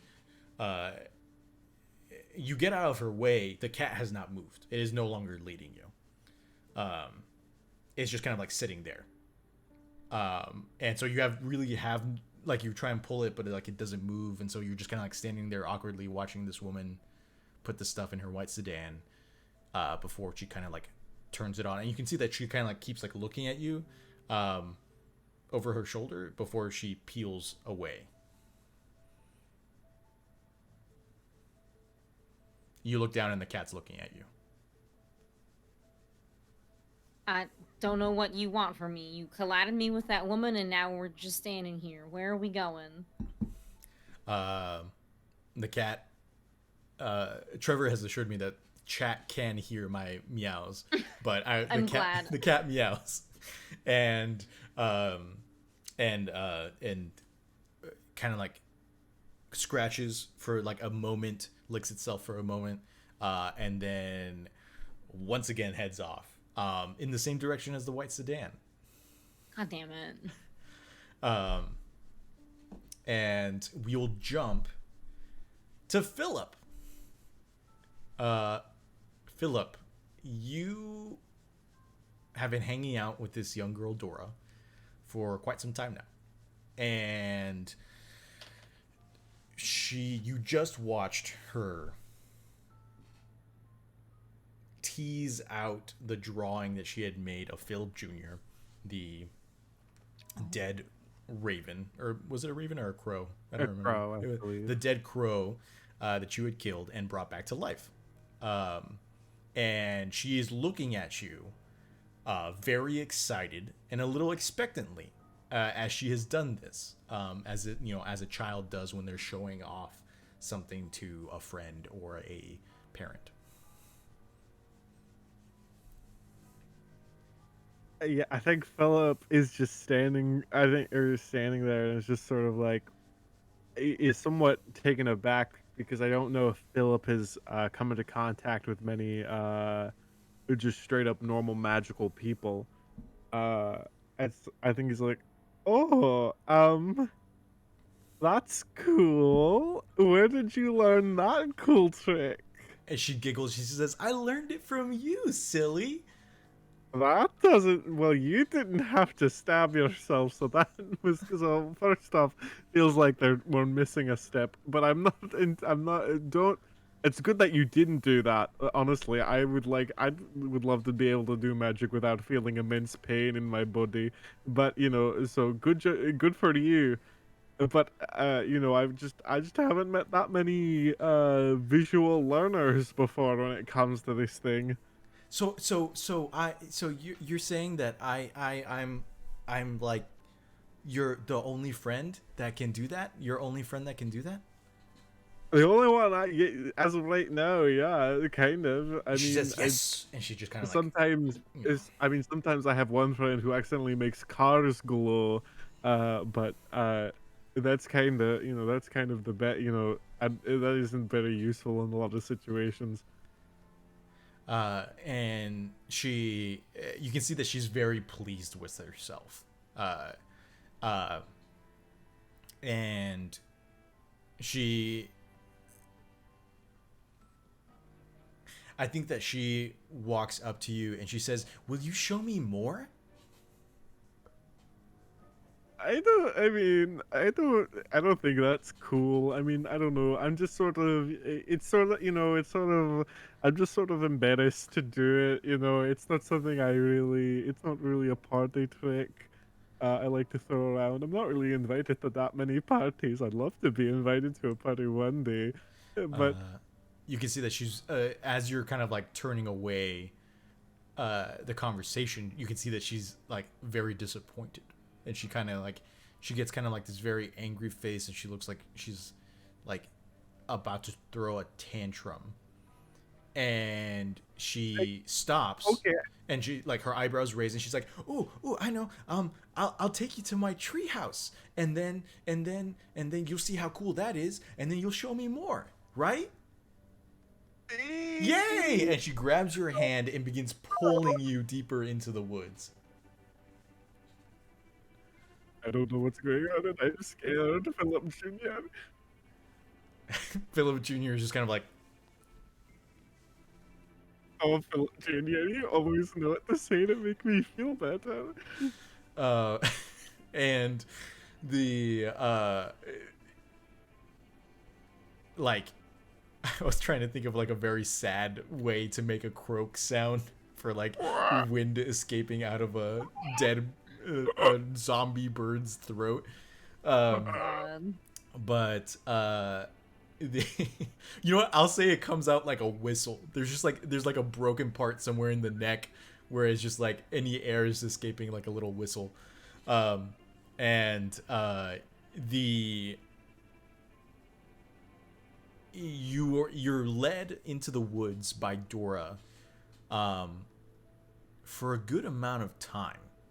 And it's very strange because she's walking through the mist with no hesitation. Uh, she's not worried about like roots or anything to trip on, or like she knows exactly where every tree is. It's just like she's moving very quickly and with a lot of confidence in this mist. Um, is there anything that you want to do in this time? Any questions that you want to ask her, or anything that you'd like to try and do in this time while she is leading you to her treehouse? I think he's being dragged, I think he goes, "Oh, Dora, you very seem much like an explorer. Would you describe yourself as such?" Um, she giggles and she says, "I've seen that show. It's funny. I like Peppa Pig more." Okay, well, I just thought it was funny because I don't have any shows where I'm named after the main character, so I thought it would be a funny joke. I don't know many Phillips on TV, and so it's very fun. Well, besides the old ones never mind. Well, let's not talk about that. That's above Uh, your minds. you would be good on TV. I think I would. I think I have a good speaker voice. I think my message really touches audiences. You're funny too. Thank you. Actually, I do a lot. I spent a lot of time talking to myself and working up material. I also like how you smell. Okay, well that's a little weird. Don't say that to people. That's just I mean Why? I It's a don't good know much thing. anymore. You don't Like smell like everyone else. okay, that statement's more factual than the good thing. Um, Uh, okay. Thank you, I guess, but don't go telling people you're smelling them. Cole told me that's not a cool thing to do. who's Cole? Oh, he's my best buddy. When you say best buddy, you feel the grip on your hand tighten a little bit. Oh, Um, and she says nothing. You just feel the grip tighten, and she kind of begins pulling at you faster. And then finally, you get to kind of like a stopping point, and very slowly the mist begins to kind of like dissipate, and you're standing in front of an extremely like gnarled looking tree. It looks like it's twisted up on itself. And on top of this tree, you look up, and she says, "Ta-da! That's my treehouse." And you look up and you see the shittiest looking treehouse you've ever seen in your life. I don't know how many treehouses Philip has seen, but it's like, this is awful. I mean, it's better than most because it has like walls and a roof, but it looks very ramshackled. And there's like a base of wooden boards, but a lot of it is not made of like other wooden boards. It's like someone cut down a tree, chopped it up, and just used those pieces on the treehouse. well, I mean, I've been homeless for most of my conscious life, so this is pretty cool comparatively to what I did. I mean, Cole's apartment's pretty nice, but uh, I think, this is pretty good. I mean, I haven't seen Cole. I don't know if Cole built his house, but I I don't don't I know. don't I don't want to talk about Cole. My daddy worked really hard on that. We can't go up yet because it's not ready. Oh, okay, interesting. Is your dad around anywhere? No, he's supposed to be here, but I couldn't find him. Does it look like this treehouse has been worked on recently, Uh, or do I have to climb up the tree to get a better look to see if like this is like fresh lumber like what or the exactly nails are are? you looking for? I guess is like what I'm what trying to what see what? like Yeah, you go ahead. is the wood like is the wood like freshly like we bought this from the Home Depot bucket store, uh, are the nails rusted? Are the nails like somewhat fresh? So you're Um, asking what happened here, basically. Yeah. So you could I'm gonna go ahead and ask you to go ahead and just roll investigative mystery. Okay, cool. Okay, interesting. A 1 and a 5, which is a 6, plus what's investigative mystery 0 sharp. Sharp. Okay, so it's a That's 6. a 6. Lovely, Mark lovely. that yum yum Yeah, experience. all right. Mm. Luckily nothing bad happens How on much protein is there in Almonds could never. almonds. Almonds could never. never. Okay, Okay. so Let me. so Okay, so it's a miss on investigative mystery.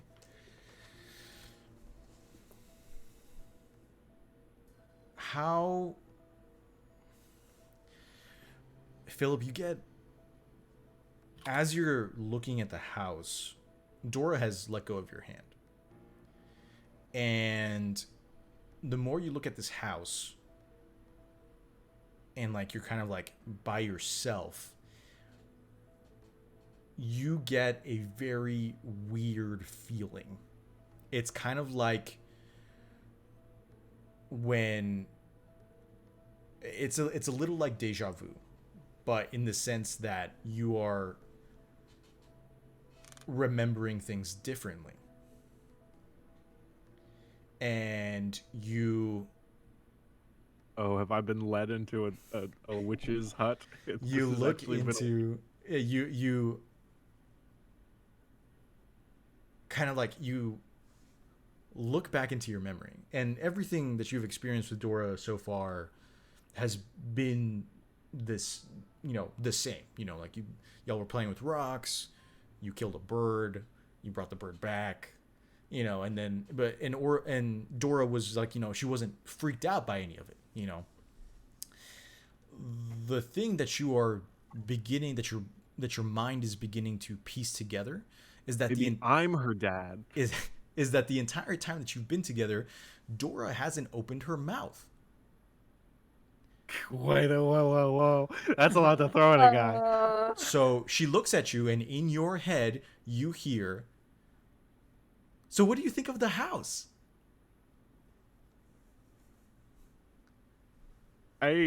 Hold on. Can I wait? Hold. How are you talking without moving your mouth? I don't know. I've always done this. Okay, well that's okay. Well, I mean, honestly, I can't judge that. Uh, I say with still my face still covered with the frog hoodie. Uh, um. Okay. Quick thing. I feel like I'm gonna do a little more magic, so Yay! that'll be interesting. Uh, Hold on real quick. And Philip is going to unzip his frog hoodie, still keep it closed, to not reveal he is Skeleton Man. Um, and then I'm casting Cast the Bones, and so he's gonna start coughing and regurgitating Inside the hoodie. his. Well, he's unzipped it, so they're gonna maybe get caught, but they'll fall out on the ground eventually. Okay. Um, Okay. so I'm gonna cast the bones, which lets me roll investigate a mystery. But I can ask some extra questions if I feel like it. But we'll see how this goes. Okay, I got a 4 and a 5, which is a 9, and my 0 sharp is a 9.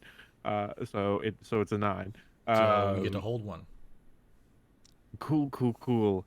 Um, so I can either ask a normal investigative mystery question, or the two extra questions I can ask are, uh, what can I gain from this person, place, or thing? Who has touched this person, place, or thing before me?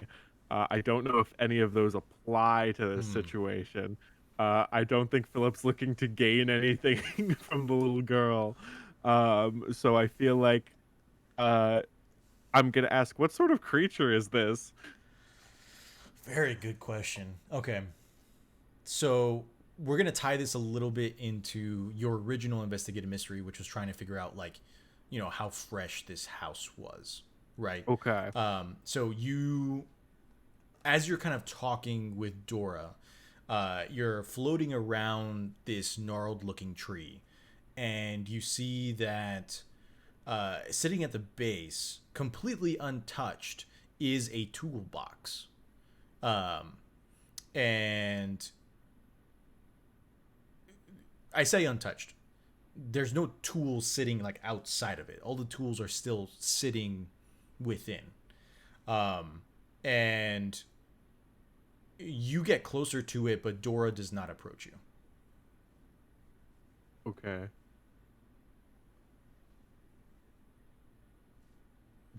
Okay, cool. Do I see do the bones tell me anything? Uh, you spit up the bones, and Dora watches excitedly as the bones fly out of your hoodie, hit the ground, and then the bones immediately kind of like create this small little train on the ground, and they rush over to the toolbox, knock it over, spilling the tools. And some of the tools, specifically a hammer and a crowbar, land a little farther than the rest. And you can see as soon as they reach a certain distance from Dora, everything shifts. Like it's like static within this space itself, and you can see her face tightens. So you can see like the bones become much more pronounced. And she kind of like takes a step back, and you see that her black eyes, or like her, she had like black pupils, and so it was very hard to see, or like they just kind of like looked like black dots, have widened, um, and you can see just very faintly from the light of your green magical aura that she does not have normal pupils. Within the darkness of the iris itself, the pupil is essentially the shape of like a 3-leaf clover with no little stem. It's just kind of like, but you only catch it for like a split second as her like again the skin tightens. She takes a step back, and does Philip have a danger sense? I like it. It's like kind of. Philip doesn't like to be in situations where, like, it. Yeah, it's weirdly selective or whatever. Like sometimes his like, I think he has like a sense of self-preservation. Mm-hmm. If that's the question of like, things are about to get bad. You sense as soon as this has shifted, this shift happens, that like this is dangerous. And but as quick as the shift happens, you see Dora just take a couple steps back. She reverts back to her normal self, and she says, "So what do you want to play next?" I think Philip is going to turn, and I think he's going to reach up and grab his frog hoodie and reveal his skeleton face and be like, "The time for games is over." There's a beat, like 1-2 seconds, and she says, "Oh, do you have to go home?" I think we both need to go home. And again, she's still just like she's talking into your head, and so she says, do you want to come back home with me? We could play there." I think it's about time I go back to my friend Cole. "I don't want to hear about your friend Cole. I'm your friend. Me. I'm way cooler than Cole." I think Philip twitches a bit, in the sense that he has a huge there's a whole part of his psyche where he's just like, that's just factually incorrect. Cole is the coolest person. And I think he's like, he sort of sighs and is like, Peppa the Pig would say that the more friends you have, the greater you are. But not like in a way of like, don't have empty relationships. Have like a good amount of friends, just to that all care for you equally. That's sort of, the more the merrier is really what we're saying right now. And if they care for you, that's cool too. I feel like I lost. I feel like I got lost in the sauce there. Sorry, but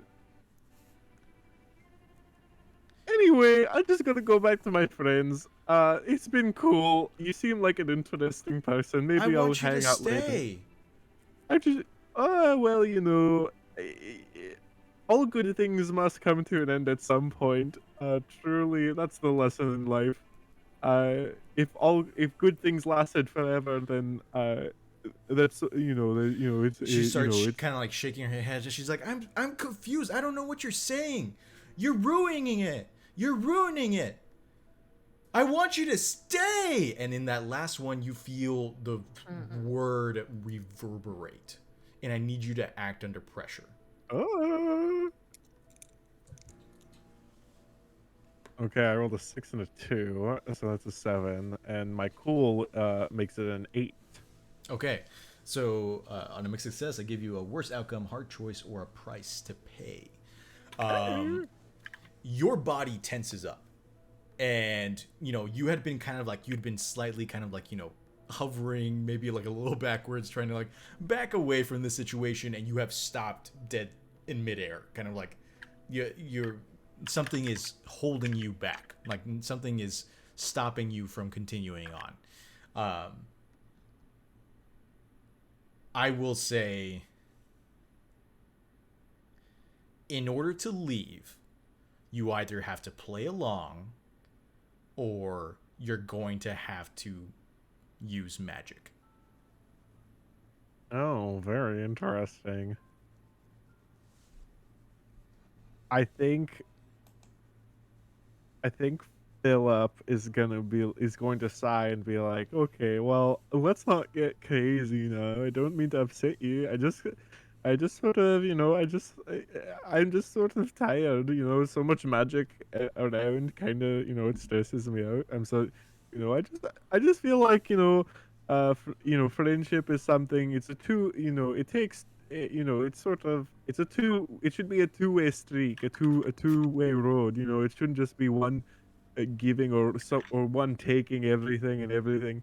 I feel like it should be, it's a simpatico situation. I don't think I'm using that word right, but I try to read. I don't know that much, but Cole likes to Cole thinks it's good if I learn things and become cool and so yeah, I feel like we could both learn a little bit more about being good friends and being good people. What are you trying to accomplish with your words, Chris? I don't think I know. I think Philip is just trying to be like, "Hey, we're all cool. I'm just a silly guy. Am I right?" Okay. Go ahead and roll me manipulate someone.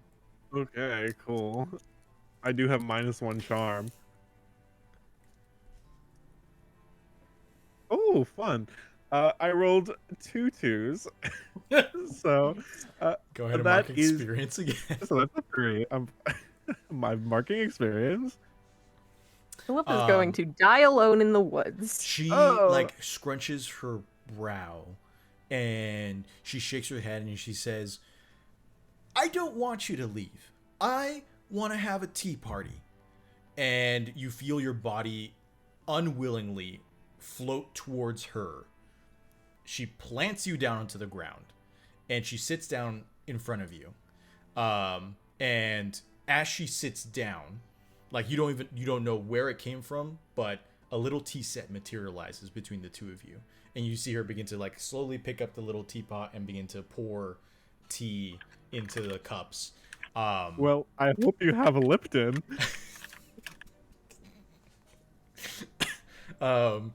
And we'll go ahead and take our 10-minute break there. I'm sorry that we went over, but we will come back probably with Cole and Ren. So the two of you be thinking about what you'd like your characters to be doing in that time. Just to reiterate, Fig is on the trail. Philip is stuck and having a tea party. And Cole and Ren are at the Whitebridge Memorial Hospital. Okay? Just to make sure that we're all good there. But we will be back in 10 minutes. So for those of you who are at Central Time, that'll be 54, 55. Eastern Time, 9:54, 9:55. And Pacific, 6:54, 55. Yep. Cool. Thank you all so much, and make sure to have your snacks ready for Snack Shack afterwards. Bye. Bye. See you later. I love you.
Hey guys, let's talk about the injustice of pit crew skeletons because it's the most. It's really hard to find pit crews with skeletons that aren't like Undertale things. Mm. Um, and most of those don't have hair, and that's really sad. I'm just gonna screenshot Um, that real fast. um, I don't lose it. but anyway, so that's what I'm dealing with right now is people send cute crews of their characters, and I'm like, I want to do that for Philip, and then it's like, uh-oh, Bone Man. I made What's a bone man. what's wrong with not having hair, Chris? Just asking for a frown. One of the options, you can make them like really pale. Yeah, well, we're living life. I'm just saying.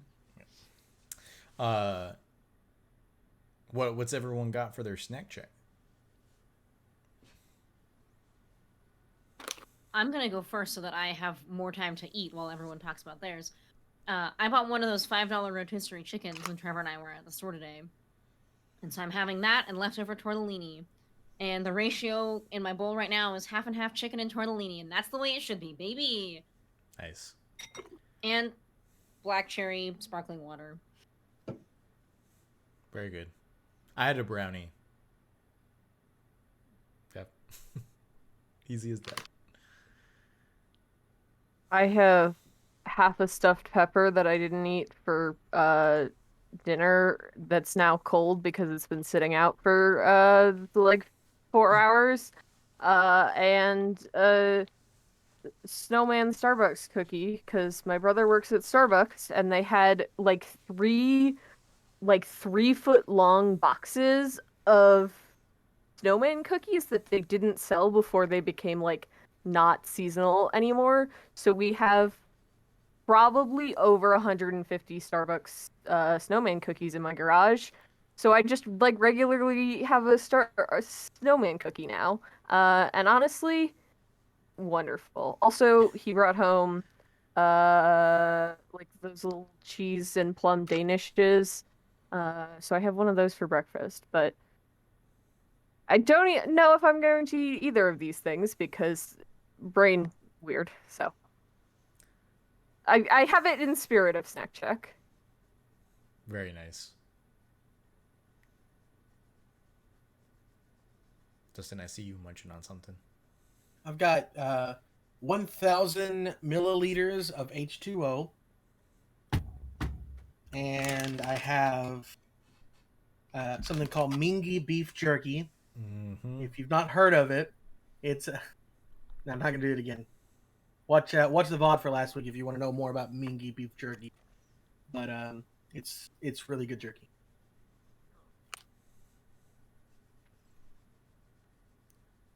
I'm eating popcorn. Nice.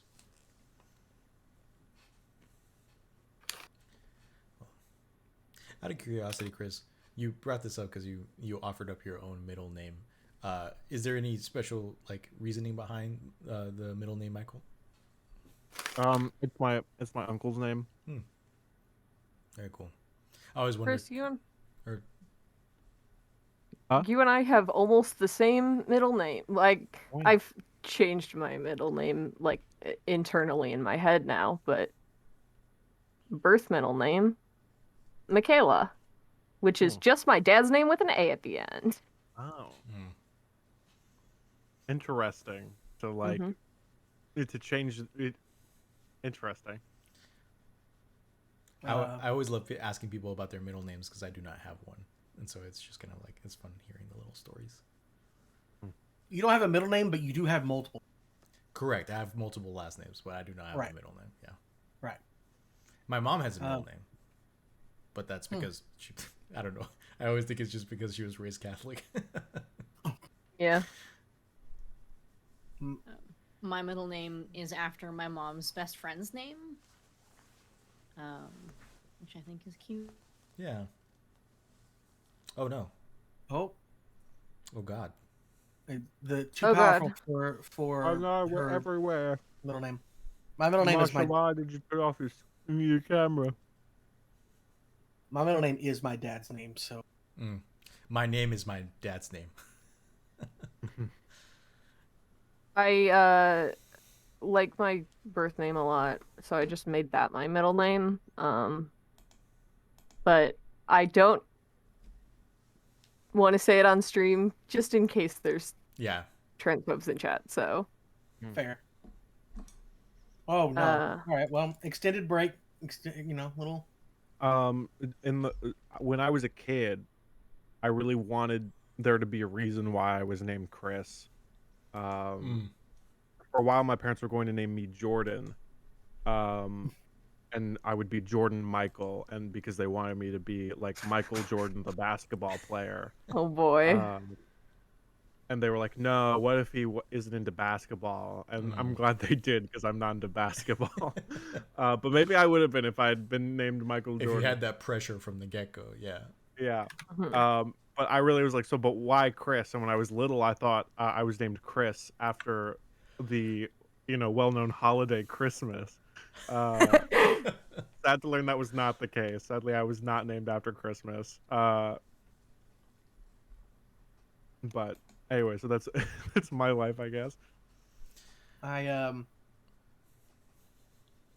was named after Dustin Hoffman in Rain Man. Really? I was named after Dustin Hoffman after my parents saw the movie Rain Man. Yes. And my He's a sister great was actor. named after. He is. He's a good actor. My sister was named after a van. Is her name like Honda or something? Or... Her name is Tierra. Oh, okay. Nice. Oh. Very cool. Shout out to my sister who's not watching. Chose my name because I was like, I want a fun name and also wanted something that like embodied me as a person. And so so one day it would just like hit me and I was like, what if I'm Mars now? Because it combines love of Greek mythology with Greek Roman mythology with science and space stuff and like the Roman god Mars is the god of war, which is not great, but also like the idea of like having a lot of confidence and that kind of stuff was like, yeah, I want to embody that. Like I want to make this name a self-fulfilling prophecy. So that's fun. Hell yeah, I It's a dig that. sweet name. You know? Yeah, My I've always been interested in like people's name meanings and stuff like that. It's kind of like it's like a Mhm. it's like a pseudo astrology thing for me in the sense of like I'm always just interested in like knowing the meaning of names and like seeing like how that translates even without knowing it. Like so for example, um Saul in Hebrew is pronounced Sheol, I believe. Yeah, and I'm sure I'm botching the pronunciation, um, but it means asked for of God or just like asked for. And so I've always interpreted it as like uh, I don't I'm what people need at certain points in their life. Not like it doesn't mean that I'll be there forever, but like when I'm there, you know, I help hopefully in some way shape or form. And like I look at my dad who's also named Saul and I'm like, well, he's constantly like doing things for others and is like helps out in a lot of different ways. And I wonder if I is it just like a self-fulfilling prophecy because my name is Saul too, or is it because he raised me and I'm like this just like in general, so it's interesting because my sister's name is Karina and that means bright, and she's God Almighty, one of the like most luminous people I've ever met in my life. She's just very very optimistic and positive and driven, and she's also a Leo, but the Classic Leo. classic Leo.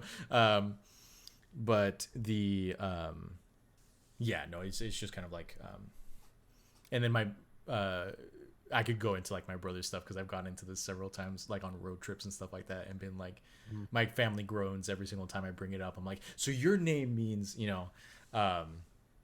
and but I think like whether I, I think either whether it's your birth name or your chosen name, I think it really does reflect a lot about um, just you in general, and I think that's really My cool. name means Christ bearer, so when Jesus, if if Jesus comes back, I'm gonna be like, yo man, get on my back, let's go. Hell yeah, piggyback And I'm a ride, the Scorpio, which I'm Messiah. told means that I'm a horrible person.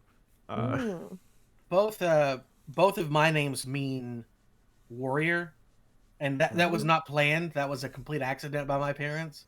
That they both mean the exact same thing. So apparently, I will mess you up if you come at me, bro. oh, I think you go to bat for your friends a lot, Dustin. I would say that I would say knowing you, having known you for close to or like upcoming to August, nearly 2 years, like you're always ready to go to bat for people, for those you I love. will I will hit people with a bat for my friends. This is true. Hell yeah. My birth name means they who intoxicate.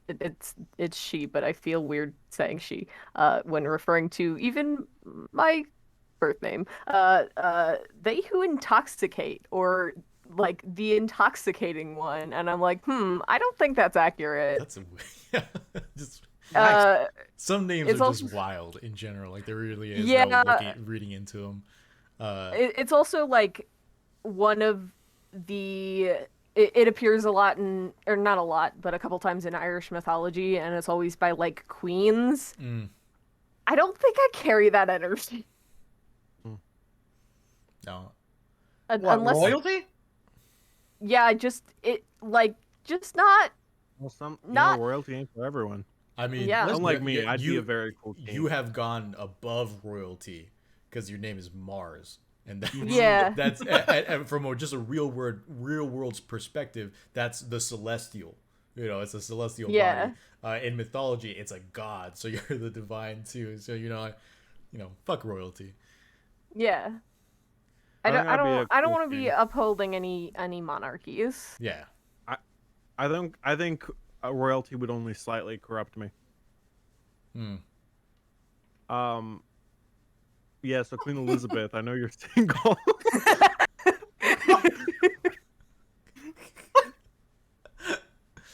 Oh wow. The Can you imagine? the romance boy. of the millennium. Fuck. Like, Okay. can you imagine just for a second what would go through the prince's head after, like, like, Okay. After like 80 years of waiting. yeah, after he's just waiting to be king, and then his mom marries a 20-year-old, A and 20-year-old it's like, American boy. I don't yeah, think that's how I don't think the I line don't, of secession yeah, it I don't would think you could, yeah. yeah, I think it would still Coming end to up Showtime this fall. yeah. Gosh, that'd be so what Christ sucks is bearer king. I wouldn't even get it's not king whatever, but like I'd get like the A prince consort. title. I wouldn't Prince consort. yeah, I'd be prince consort or whatever, and so I wouldn't even get to be a king. So I feel like, what's even the point at that point, Yeah. Why would- so that's really why I haven't been returning her calls. Yeah. Okay, yeah, no, Yeah. I got My you. my dream in life is to be knighted, and I don't think that's ever going to happen. But I just want to have the title Sir, because I think that's dope. However, if I can't get Sir, I'm going for Doctor. That'd be cool. Gotta have those. Sir is not gender neutral, but gotta have those gender neutral titles. Could you get I knighted guess, at a Ren fair? but it definitely is. I feel like I don't know if that would be the official knighting, but I think it's I mean, what cool. what makes the British monarchy official? I mean, history, I guess. The But, second but word there's of a lot that, complexity to that. Yeah. It's really just we were rich back in the day, so we can now decide who gets the cool sir in front of their name. Yep. I also don't remember what I was gonna say. Oh, I also think you have to be British to get knighted or have British citizenship, which is unfortunate. See, we need to have something that's equally cool. Why can't the Right. president knight us? Yeah, I want to be a knight. Yeah, Joe Biden, if you're listening to this, knight me right now, you coward. Or yeah. What would you? No. Yep. Yeah, we're good. Yeah. I hope so. My bastard of a computer has been plugged in all day. Oh, we scanned update.exe before you opened it. It's virus free. Thank you, McAfee. Anyway, yeah, my computer, who is a bastard, was plugged in and just decided to turn off for no good reason, and so I let her charge. And now, Nice. I've never we're heard here. it pronounced. So sorry about McAfee. that. That's Yeah. not... What the... Oh, God. I think it's Every right. time I think freaks out, that's. I freak out. It's not the I first say time this has McAfee. happened. Sometimes, like, I use the charger that my computer came with, and sometimes my laptop will be like, this is not the correct charger. This is a third-party blah, blah, blah. And I'm like, no, this was from the box you sent me. This came with you. We are This not was- this sponsored is- by Dell. It's fine. I am. Yeah. I am personally sponsored by Dell. Guys, whoever That's good. sponsors us first, I'm just gonna go so hard for them. Same. Like, okay, Oh no, that yeah, sounds bad. absolutely. But I mean, I will be really into it. I'll be like, I will be down bad. I will wear merchandise that they don't get. yeah, I'll buy a T-shirt from whoever does it. I will literally, Yeah. I'll put a little like thing in my webcam that just says, "Hey, buy this thing." I will go wacko for it. I As will long as it's not buy like a sticker and put it on my forehead. yeah, I will tattoo you to my arm, man. Well, okay. Not that hard. I won't go that. Okay, I don't think I like missed you. whatever started this because apparently while I was talking I couldn't hear any of you. So sorry Alright. if I talked over people because I didn't know. Nope. We Okay. let you finish, and we were actually responding and making jokes on your behalf of your struggles. Well, I missed Um, it because I just assumed that everybody was being very quiet while I was complaining. we were saying that we are not sponsored by Dell, so Dell, Got it. so And Dell is I was bad. saying, whoever is the first person to sponsor us, I will die for. Yeah. So Basically, now, we now are you caught open to sellout. Mhm. Just putting that out. Yeah, yeah, absolutely. But like Sellout is in for being paid for the thing we do. Correct. but like for from companies that we know and respect. Correct. Yes. I mean, We'll Yeah. talk This is about it like- after stream. It seems like Yeah. we have to kind of like hash this out. Okay. cool, classic. So, Cole, Ren, you're in a hospital, but none of you are wounded or hurt. Essentially, what has occurred in the last couple of minutes is, the nurses took your statements of like how you found the body and like where you found them and stuff like that, and they have called the police. They're on their way.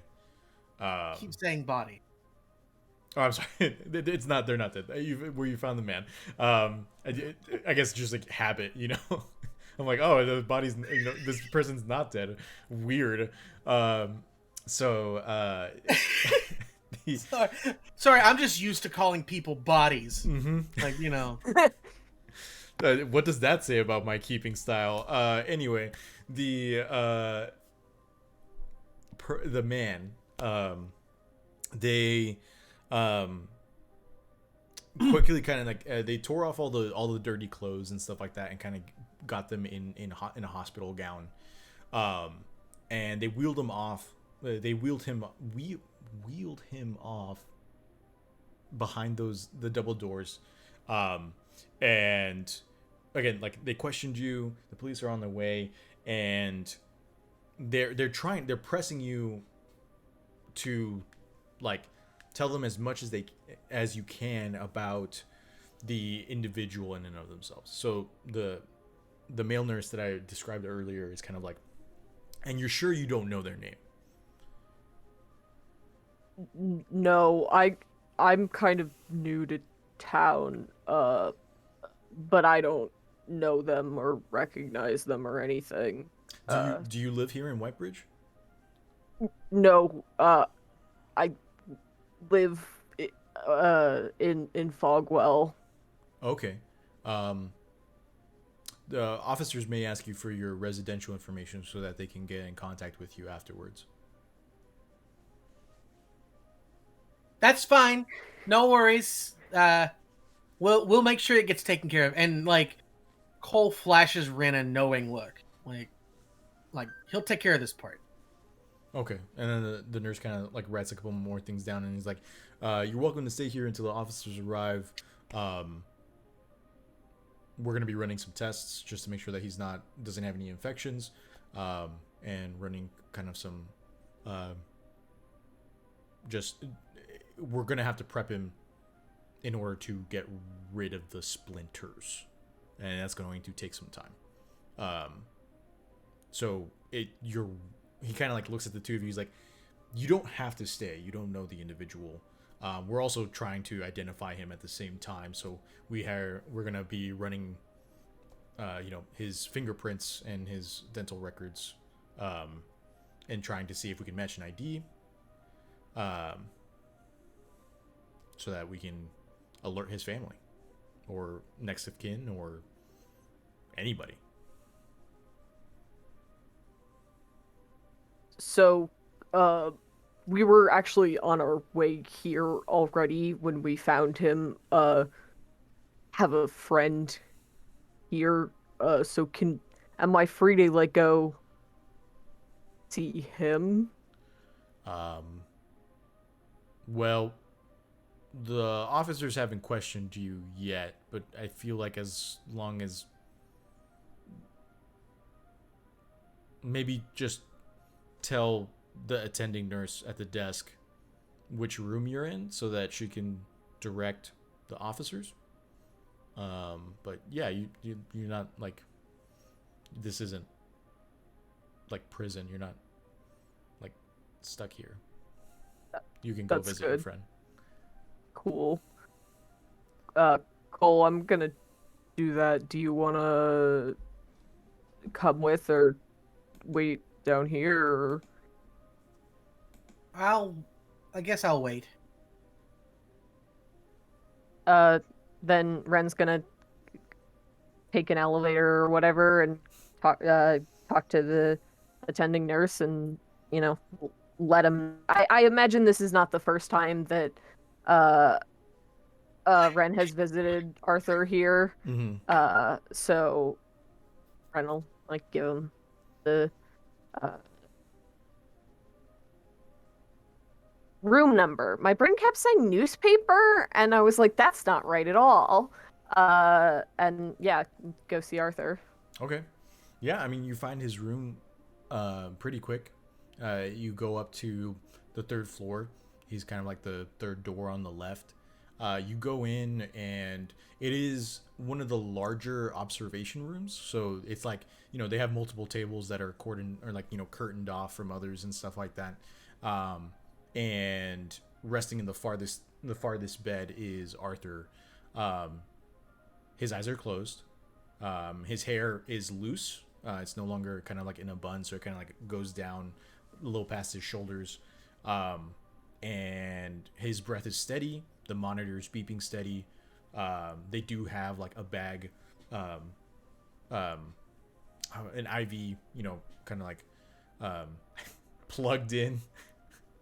I don't. And That's the formal term yeah, for it. Yeah, for sure. Yeah.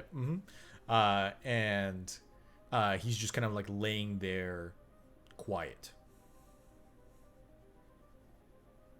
I think Ren just kind of sits next to him and like talks about what's going on. Like, hey, we found this guy, and like that's weird. I hope you're doing. I hope you're doing all right.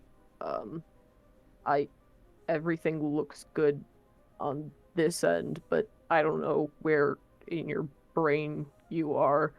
Uh, I miss you. I hope you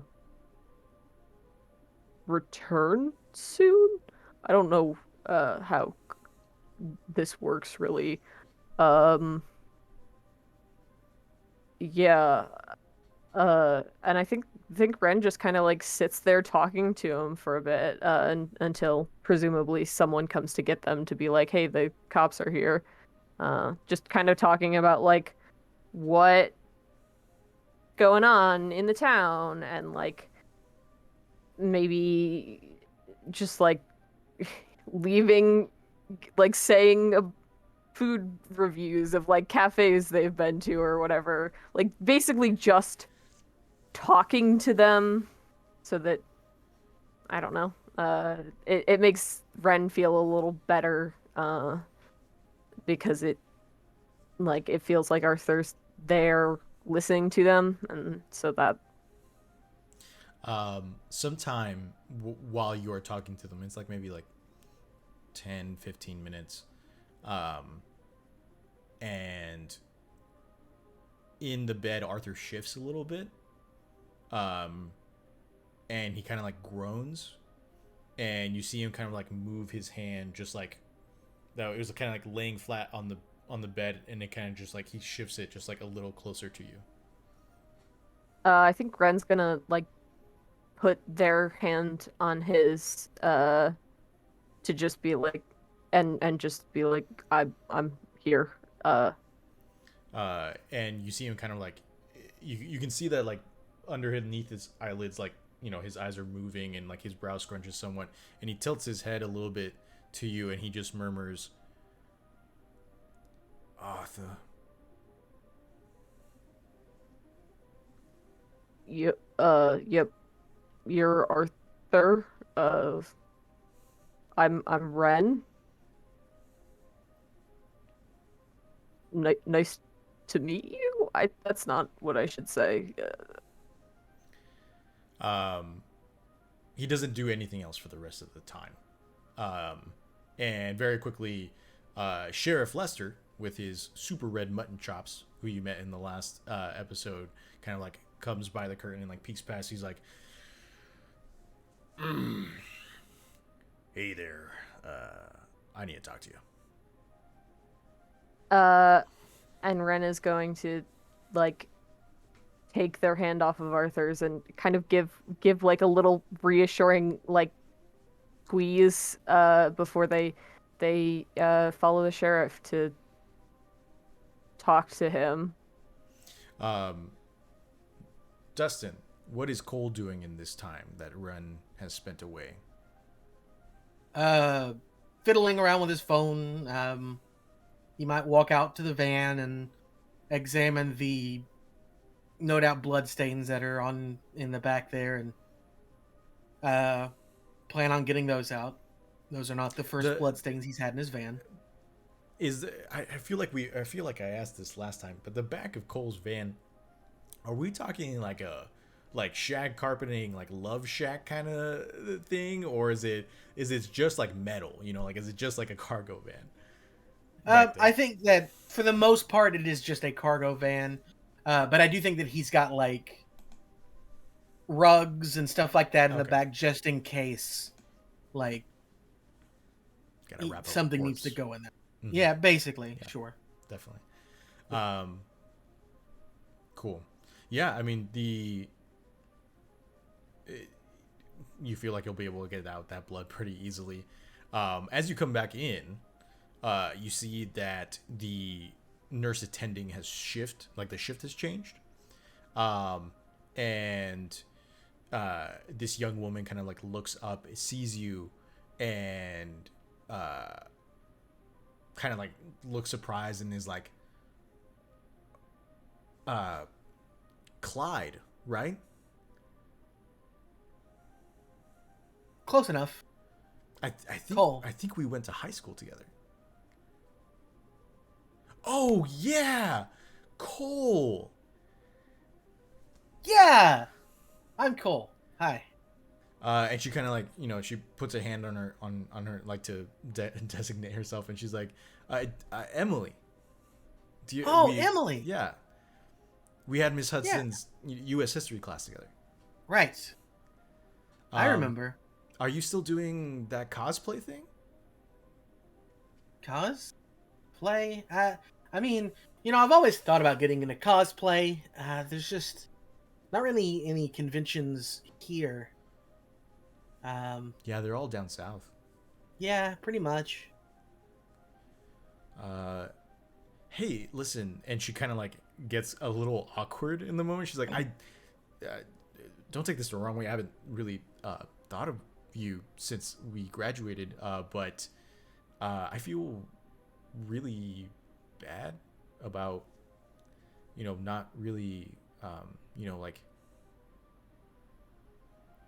hanging out with you more, or I feel like everyone was just kind of like, you were the guy, and we were all just kind of caught up with our own lives, and I just feel really bad that we we never really hung out or like tried to hang out. It's okay. A hero's life is often a lonesome one. Yeah, right. But I mean, if you're are you still in Fogwell? Yep. I mean, I'm back in Fogwell. Yeah, that's right. I think you left right after graduation, or where'd you go? Went to Tennessee. Oh wow. Before or after? Before or after what? The whole thing. The storm. Yeah. The storm. I was there during it. Yeah. Oh wow. That's crazy. It was pretty cool. She seems a little shocked. I guess that's one way to see it. Yeah. What do you do? Are you? She like kind of like gestures to you. Are you okay? What are you doing here in the hospital? Oh, complicated answer to that. Just now I was trying to clean blood out of my van, but Are you hurt? And she kind of like goes to like grab a phone. no, I'm fine. Okay. Me and my friend found a guy on the side of the road and brought him in. Oh, you're the two who brought in Walt Spelling. Walt Spelling. Yeah, that's the guy. Do I recognize that name? No. Oh well. Cole does not know everybody in town, so Yeah. you can say no. That is allowed. Did this woman just break HIPAA? Probably. Asking for a friend. Fire her. I mean, Did she break HIPAA or did she move along the mystery? What's more important to you? Let's see here. I'm trying to think. Yeah, I don't think yeah, like the spellings are just like a little outside of the age range of like who would like hang out with Cole / like circles and things of that nature. So I would say you don't know who Walt Spelling is. and they've never been noticeably weird. I'm No. guessing. God no. Okay. No. Yeah. Until showing up on the side of the road filled with splinters. I guess. Correct. Yeah. Okay. That's fine. And then she's like, Oh. oh, I probably shouldn't have told you that. Don't tell my supervisor. I don't know who your supervisor is either. Okay, good. Well, I mean, it's good that you brought him in time. It looks kind of rough in there. Yeah, he looked kind of rough there too. There's a weird thing in the woods. Sure. I mean, like, you know, like I think there's like maybe like a mountain lion out there somewhere, or you know. No, a mountain lion wouldn't leave someone filled with splinters. I mean, you know, he could have fallen on something.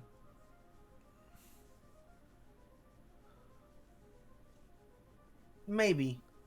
All in all, it's a good thing I got pulled over by the cops. Did they find the body in your? Didn't you have a van? Yeah, I still got the van. No. I got pulled over by the sheriff right next to where the body was found. So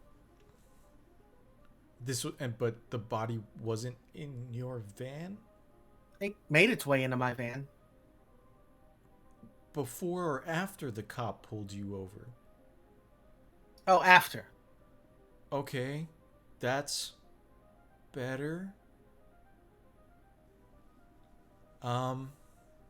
Cool. Well, and she kind of like looks over your shoulder, and she's like, you can see Sheriff Lester beginning to walk in through the power doors, and she's like, okay, well, you know, it was nice catching up with you. You know, find me on Instagram or something. Or I'm sorry, what was the Big ZD's social media? I think it was Zeet Talk. Yeah. Yeah, find me on ZTalk, I guess, if you want to. It was nice catching up with you. And like at this point, Sheriff Lester has walked up, and he leans on the counter, looking at you, Cole, not even paying attention to Emily. He's like, "Why am I not surprised?" I mean, you pulled me over right next to it. I mean, you're right. I did. You didn't think to call 911? I mean, you seemed busy. He kind of like, you know, works his jaw a little bit. He's like, "Where's your friend?" Which one? "The one who was with you." Well, she works here. "The one who was with you in the van." Oh. Well, I wouldn't really consider him a friend. We just kind of found him on the side of the road.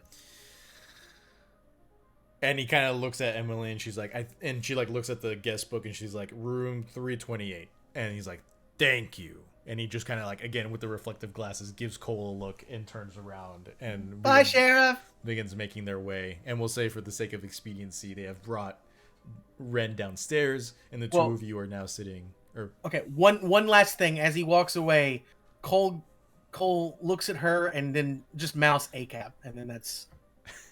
and- I just want people to know he's not that dumb. yeah. He's just really doesn't like cooperating with the police. And And he locks eyes with the cop in the mirror that was right there as he does it. I mean, if he does, he would say, "Yeah, that's fine." Sure. Emily kind of like gives you like a nod, but is still just looks generally confused. And so the two of you are now sitting in the lobby, and Sheriff Lester and his red mutton chops and beer belly are standing in front of y'all. And he's like, "So play it for me again. I leave you on the side of the road, and you tell me this man stumbles out of the woods, butt naked, covered in blood. Or I'm sorry, not butt naked." Well, I mean, yeah, that part came after. Okay. They did that here. Okay. Clothes ripped to shreds, covered in blood. Just minutes after I left you. Not even minutes. Yeah. I think I noticed him as you were leaving, which isn't great. No, it's not. And he kind of like, did you see anything that maybe could have caused those kinds of wounds? There was something in the fog in the woods. And he's been kind of like writing in a little notepad, and he kind of like pauses and looks at you, and he's like, do you have something maybe a bit more specific than something? There was a shadow in the fog in the woods. There was a shadow in the fog in the woods. Yes. I'm sorry, Sheriff. Did you want me, a civilian who lives in your town, to go hunting down a shadow in the woods after finding a man who had been bitten and clawed? Because I did that once and you yelled at me for it. Because it's dangerous, Cole. Yeah. There's mountain lions in there. Maybe a bear or two. And now you're looking at me with suspicion because I didn't do that. No, I'm just very perplexed at you using a shadow in the mist in the forest as a potential suspect. You asked the question, I gave you an answer. And he kind of closes the notebook. He's like, okay. No, wait, you know what? Sure. In the darkness, foggy woods, I saw a man standing 6'5", wearing a bright red shirt, and with white frills on it. He was kind of heavy set. He had a hat on with a little white ball on it. And he kind of just like, again, he says nothing. He's just like, you're staring at your own reflection in his aviators. Sheriff, I told you what I saw. Okay. Well, I may be reaching out again in the next couple of days. This will probably be an ongoing investigation, trying to find out where the individual was, what caused this to him, and if it's a continued threat to the community. So, expect my call. Oh, yeah. You know where I live? That I do. That I do. And I'll say the sheriff begins to leave, and you can see that they're kind of like their hand has been, as they're walking towards the door, their hand goes up to their walkie, and it seems they haven't said anything yet. It seems as though they're like waiting to go outside to say something into their walkie-talkie. But is there anything that y'all want to do in this time? Did you take care of that thing you went to go take care of? Sheriff stops. He kind of like looks at you. That makes it sound very vague and menacing. I did go talk to Arthur, yes. Not you. I was talking to the sheriff. Oh. uh, the sheriff looks back at your little exchange and he says, "Now you know I can't be talking about that with you, son." So no. Go ahead and roll me manipulate someone. I can do that.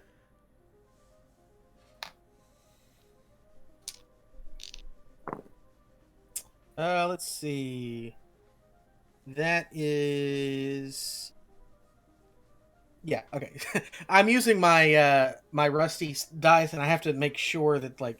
But yeah. Okay. So that's 6 and 2, which is 8, plus 2, which is 10. Nice. Okay. There's like a pause. There's a moment where you can see that they're like kind of like mulling something over, and they just give you kind of like a head nod to follow, and they head outside.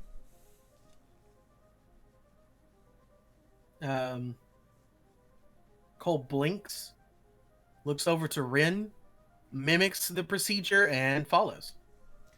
As the two of you push past the power doors, you see that Sheriff Lesser is at his cruiser, and is jiggling his keys to open up the trunk. You get there, he pops it, the trunk opens up, and you are immediately hit with a putrid smell. And you look inside, and you see within the tarp there are the mauled corpses of 2 dogs, a greyhound and a Pomeranian. And the Pomeranian is like missing half its face, and the greyhound's belly is ripped open.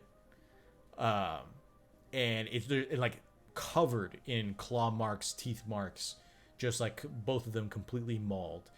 And you look up, and the sheriff turns to you, and he says, "In your professional opinion, what do you make of this?"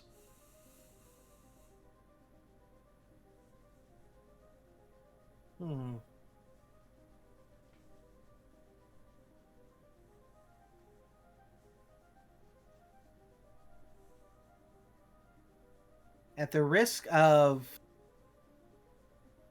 sounding like a miscreant, those are 2 dead dogs. Good eye.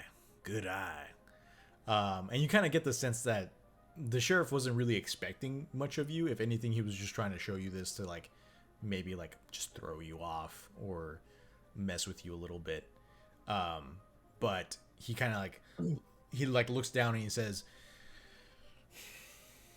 "We've been getting cases of increased violence between domesticated pets over the past few weeks. Sometimes they go missing, sometimes they go after the neighbor's pet, sometimes they go after the neighbor. And we've had too many calls where an officer arrives at the scene and the owners are at each other's throats. I'm saying, talking like too close for comfort. I don't know what's going on, but I don't like reacting to crime."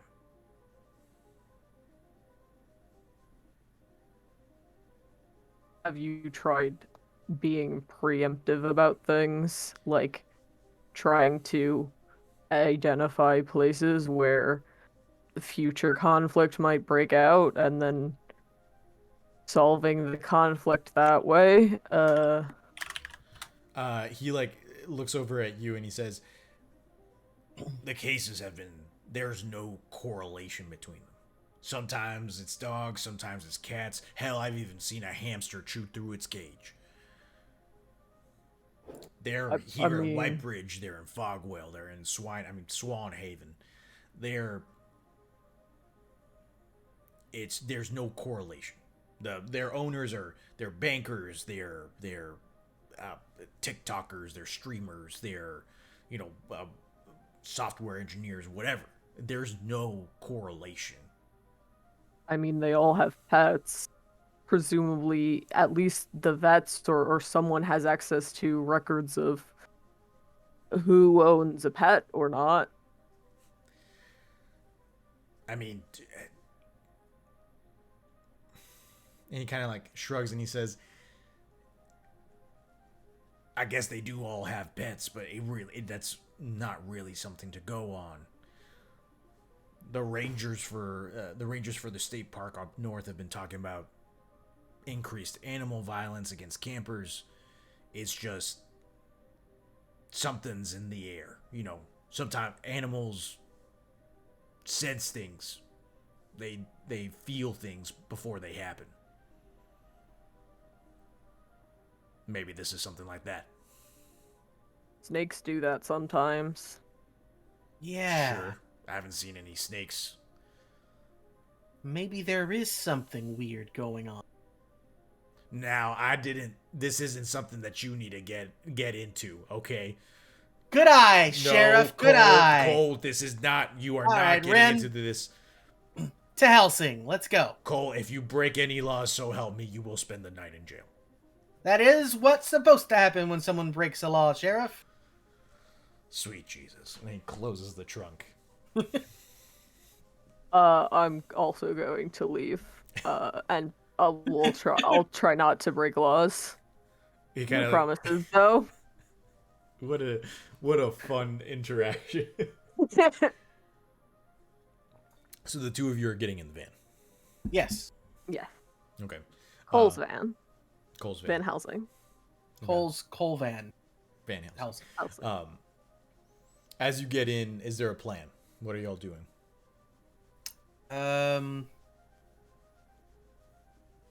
So Cole's going to share the name of the person. Walt Spelling. Mm-hmm. And start up the engine, and it's time to... Well, actually... We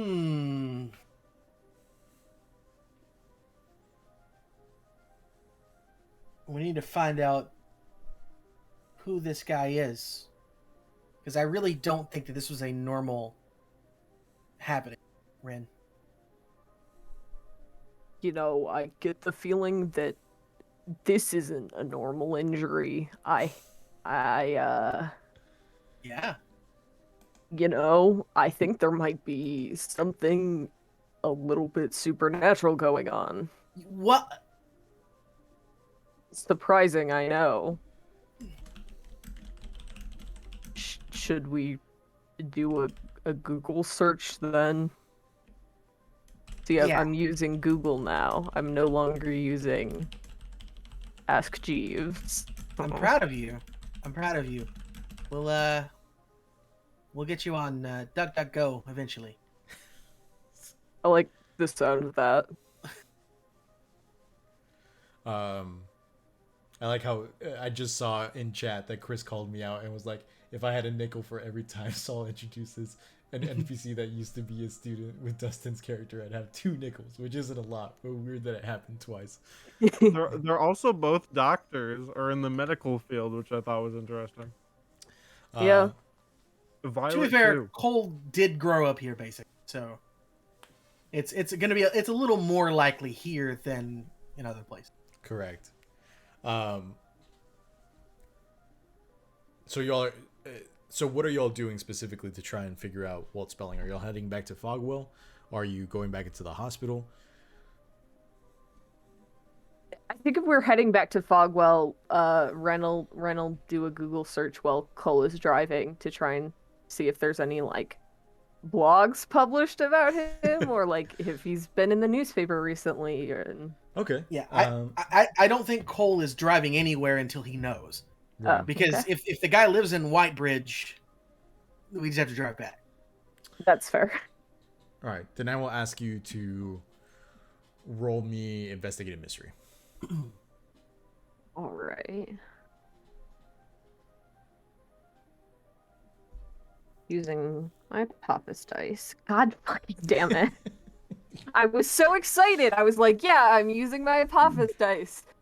It's fitting that I rolled snake eyes. Yep, sure is. Wow, I don't it's incredible to me how many failures this group has had over the course of these 2 sessions. Gonna put the snake eyes emoji in chat real fast because it's apt. True. Okay. So let me. Oh man. Oh man. Am I gonna be that keeper? I don't want to be that keeper. You should be, though. I say that, and then I immediately regretted it. I was like, something is going. I forgot. Yep. Okay.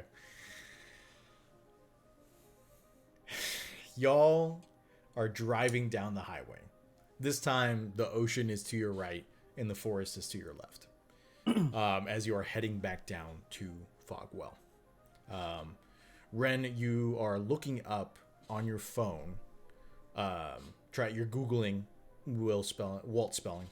My apologies. And signal is rough. Like it's just kind of like loading. Cole, you're driving, and at this point in time, I'll definitely say the sun is setting, so it's getting darker, and the fog is beginning to creep out onto the road in a very thick manner. So you turn on your floodlights, and you kind of like reduce your speed a little bit, and you continue driving. A shape appears in the fog.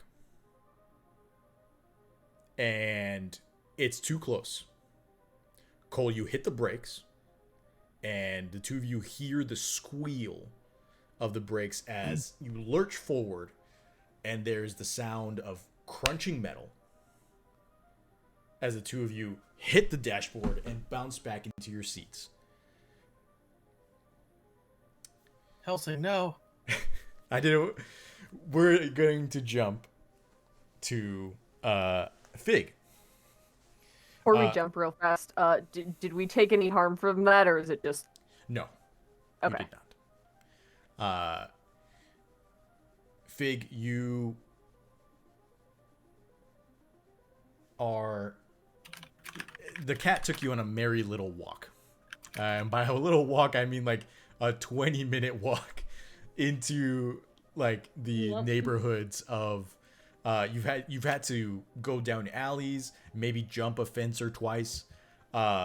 It's been extremely annoying from a wilderness standpoint of like having to trek through like the suburbs essentially.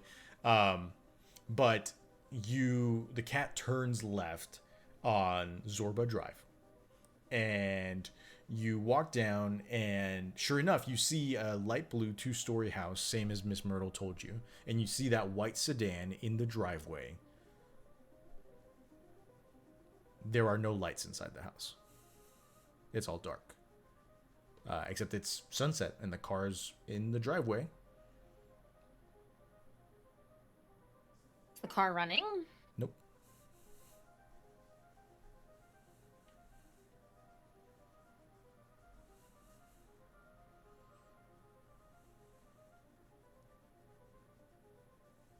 To read a bad situation. Go for it. Yeah, roll me plus sharp.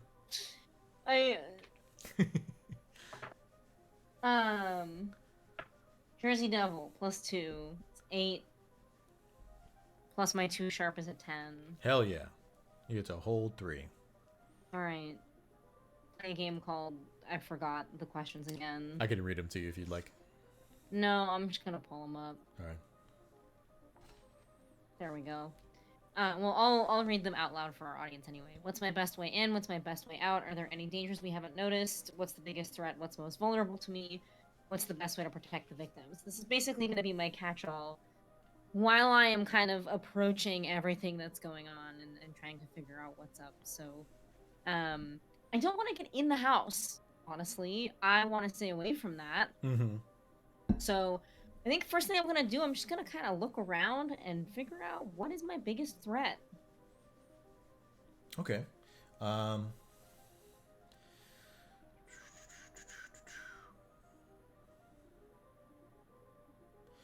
say as you are walking the cat and kind of approaching the house, you do see that a number of homes are kind of like, the lights are on, you can kind of hear like the ruckus of TV from some, or you know, conversations from others. But you do see that there's like maybe a handful of people who are kind of like looking out their window through curtains at you, and they're just kind of like staring at you, and then they close the curtain and stuff like that. And I would say that right now the biggest threat to you is that you're a stranger in this neighborhood. These people don't know you, and you're just kind of like walking around, though you do have a cat on the leash. So Sure do.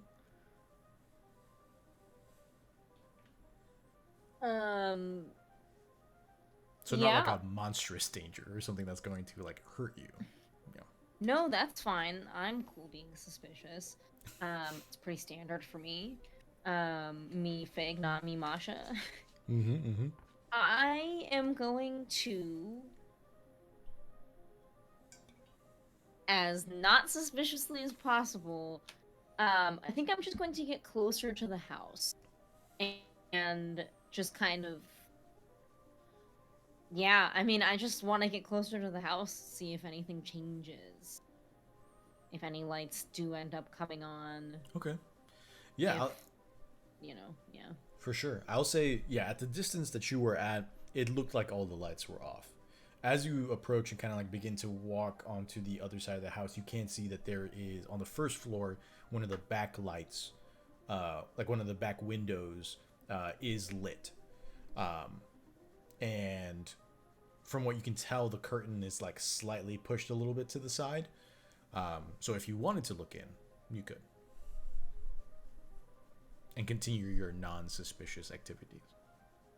That sounds like extremely suspicious activity, I'm not gonna lie to you. This is not what I was sent here for, and it's not my vibe, but I think with the understanding now that Sarah Spelling, I assume this woman was, left her baby potentially alone while she went out for groceries, I think I will peek in and just see if there are any dangers that I haven't noticed yet. Yeah. So you look in through the window, and you can see the kitchen is alight. And you can see there's pots boiling. There's, you know, the oven is on. There's several ingredients kind of like strewn about. All the counter space is taken up. And you can see Sarah Spelling just rushing back and forth, like at a frantic pace, my apologies. Grabbing dishes, going over to the table and setting them down. And as you follow her, you follow the plate, and you see that on this table is just strewn with pastries. It's like you've got all manners of sweets of all shapes and sizes, like just like covering every inch of this table. Like there's not even like space to like set down a plate or napkins or you know, cutlery or anything of that nature. It's just covering all this, and she's just like rushing back and forth from like frosting a cake, you know, to like unsticking a Jello casing and stuff like that. And it's just kind of like it's becoming excessive, this table, and the amount of rich sugary food is on it.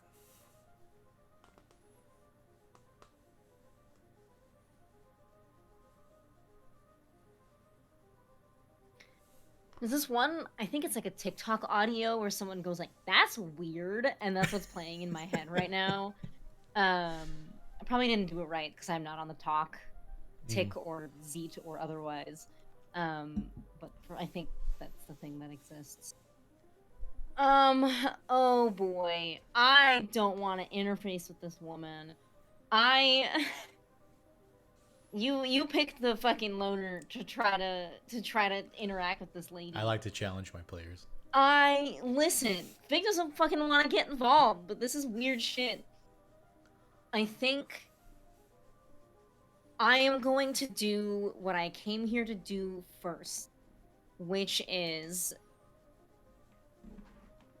just look around, the house, look around whatever is beyond the house, and see if there are any signs of a struggle, an attack, a trail left behind by her husband. Because I was asked by Miss Merrill to find the husband, not to help Sarah with her baking addiction, okay? I'm not a therapist. I can't help with that. I could eat some. But I think Fig is going to catalog this behavior as really fucking weird, but not know what to do about it. So while she compartmentalizes and analyzes, she's just gonna fucking do a little lap. What the fuck is the cat doing? Is the cat just vibing now? I'll say at this point the cat has kind of like jumped onto the windowsill to the kitchen. It looks at you and just kind of like puts a paw on the window.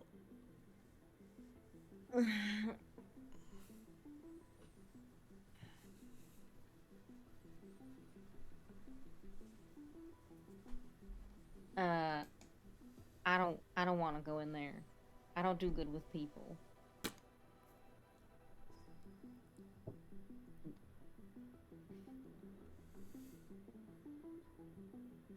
I already bumped into this woman. She's gonna think I'm harassing her.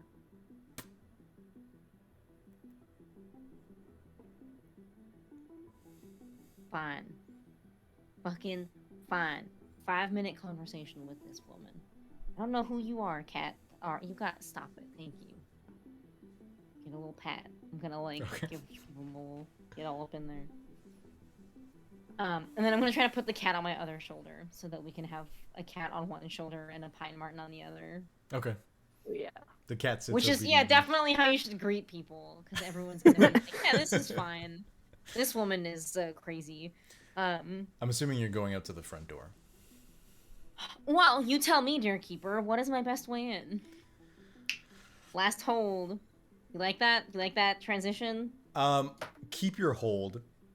Go Okay. through the front door. Fine. Okay. I will. You may need that knock... hold for later. Uh-oh. I will knock on the front door. Okay. You knock on the door and it takes like maybe like upwards of a minute for you hear a number of locks just kind of like unlocking, and the door opens and you see there's like a single like chain left on the door, and you see Sarah from the grocery store kind of like looking out, and she's like, "Oh, hi, sorry, can I help you?" I take this really big, deep breath in and hold it for a moment and put on this big smile and say, "Hi, ma'am. Not like just like I'm like bracing Okay. myself, okay, for social interaction. Mm-hmm. Hi, ma'am. I felt real mighty bad about bumping into you on the road, and my cat must have caught your scent or something. I don't know. She walked me over here, and you know, can I help you cook something? Can I make you a meal? I'm so sorry. I'm sorry, ma'am. I don't normally walk the cat. The cat's supposed to stay inside the house because when cats go outside the house, bad thing happens to the birds. But this cat wanted to go outside and brought me here, and Go ahead and roll me manipulate someone. I will certainly try. Can I have a +1 on this? No, probably not. I'll give you a +1 because you have 2 cute animals on your shoulders. How about that? Yeah.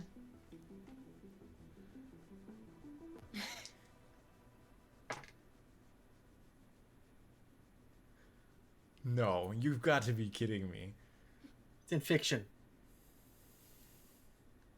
I wish. Canonical. Yeah. Oh boy. No amount of +1 Stop will help forcing you. me to be this keeper. Stop forcing me to sorry. make hard moves. Look, man. You know, story-wise, this tracks because Fig doesn't want to fucking be here.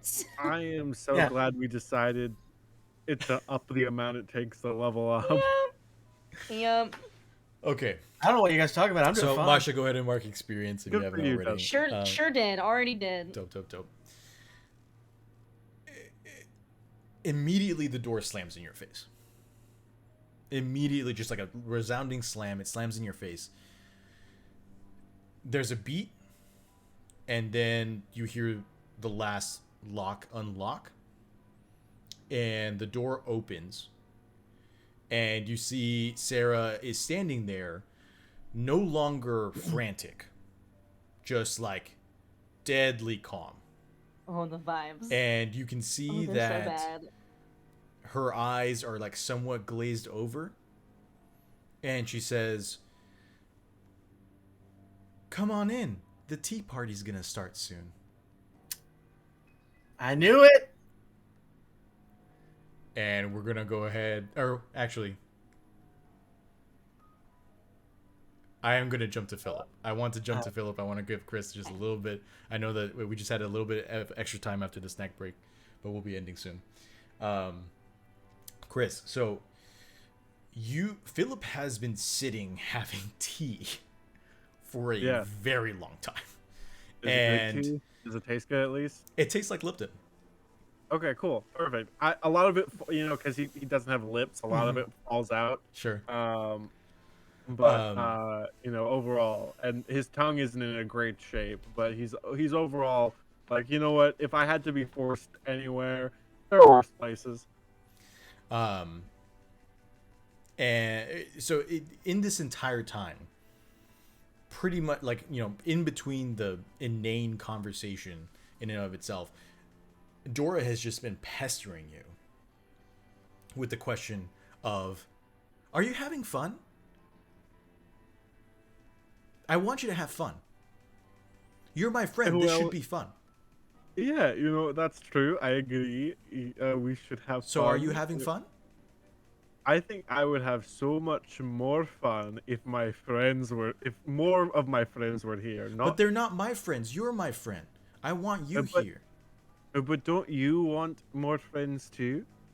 And she kind of like pauses for a moment, and she kind of like looks around, and she's like, are they cool like you? Oh, they are so cool. Honestly, they're the coolest people I know. And mostly because I don't know that many people. Roll me manipulate someone. Okay, with my -1 charm. This always goes well. I'll say especially. I'll say you can negate the +1, or you negate it with a +1 because she genuinely likes you.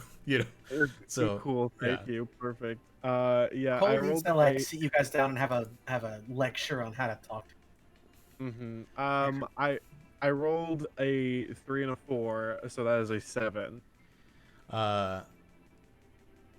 She kind of like pauses for a minute. She's like, I guess maybe we can meet your friends, but you can come home with me and we can have a real tea party there. Sure. As long as the doors stay unlocked.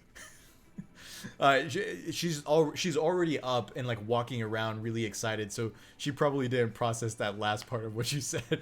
But she's like talking about like, oh, we'll have cake and jello and cookies and more cake. And then she looks back at you and she's like, once we're there, you can invite your friends. Cool, yeah. My tongue is very burned to a crisp, so I don't taste much. But yeah, so that's cool. That's okay. My mommy's a really good cook. Sure. Yeah. Honestly, sure. I don't know. I usually Cole isn't much of a chef. I don't want to hear about Cole. Well, Dora. I just, as I was saying, kind of friendship is a two-way streak. So you can talk about your mom. I can talk about my mom's Cole. not my friend. My mom's my mommy. And you're here with me. Aren't I your friend? Yeah, you're my friend, but also Cole is like my best friend, mommy. And you see that she's has her back to you, and she's been like very agitated, and she's kind of like been stomping her feet, and then she goes very still, and she's quiet for a moment, which is weird because she hasn't stopped talking for a very long time. And she says, "You can invite Cole to the tea party." And in your head, you're like, wow, it would be a really good idea to invite Cole to this tea party. Yeah, I mean, it would be cool. I don't own a cell phone, but I would really like to invite him. She turns around and you see her face is very calm, and she holds out a hand to you, and she says, "You can use the phone at my house." Okay, I mean, yeah, that works. I mean, sure, yeah, cool. Let's go. Sure, okay. If Philip Jr., how do you feel about this situation? Classic Philip Jr. Okay, let's go. And so the hand in hand, the two of you leave this gnarled looking house and disappear into the mist with your zombie crow flopping behind. And we'll go ahead and call this session. And we'll pick back up next week. Thank you everyone for joining us tonight. We are going to go through the end of session questions very quickly before we sign off. So if the players are ready, just out the get-go, did anybody already level up or no? No, Okay, I'm halfway there. Cool. Not I didn't get any experience this session. Lovely. Okay, so first end of session question: did we conclude the current mystery? No. Nope. Lovely. Second question: did we save someone from certain death or worse? Did Cole we? and Ren got that guy to the fucking hospital, which honestly probably would have died without it, but I'm not sure if we used that last time. Fair enough. Yes, I will. Yeah, I will allow it. Yes. We'll say that works. Next question: did we learn something new and important about the world? Cats can walk like dogs. Well, I mean, they have 4 legs. We did officially learn that the whole animals killing each other thing has been going on for months, Mhm. which is not something that we knew before. We'd only known of the one incident. That is true. We also got a little bit, like, of information on just like, not Fogwell, White Bridge in general. Like we spent some time there and learned some stuff about the hospital and stuff. Fair enough. Okay, then yes, I will consider that also a yes. And then last one: did we learn something new and important about one of the hunters?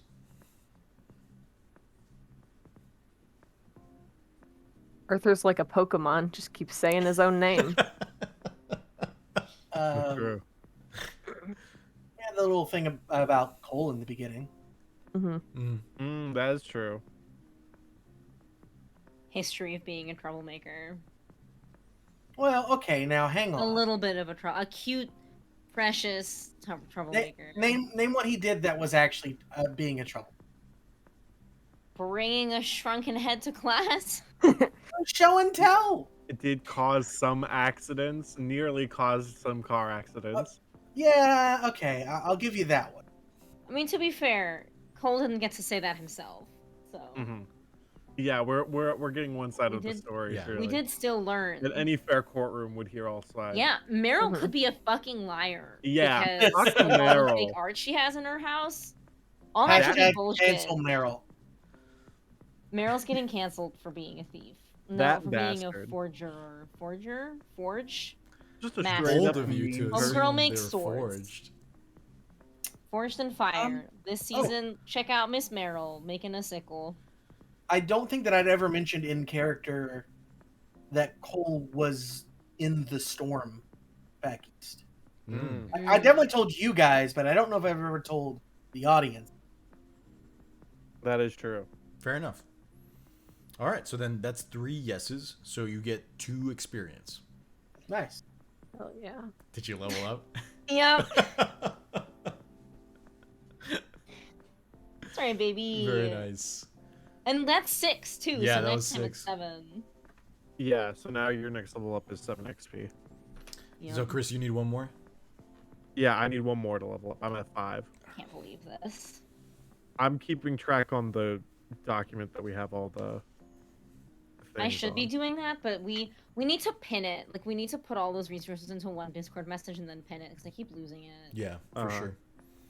I don't know 'Cause what I don't know what Ren, Arthur, or Cole are at experience wise, but I have me and Fig up to date on experience and moves. Oh, okay. I also have Ren's at everyone's moves put in there as well. hell yeah. Arthur leveled up at the end of last mystery, and obviously, yeah. Yeah, I assumed we all have one level up. I don't know what experience we're at. Yeah. I'll Ren's at pull it out. 5. Okay. Cole's also at 5. Oh, cool. Yes, I was not intending on leveling up the session, so I will ruminate on when my level up and let you all know in the next couple days. Sounds good.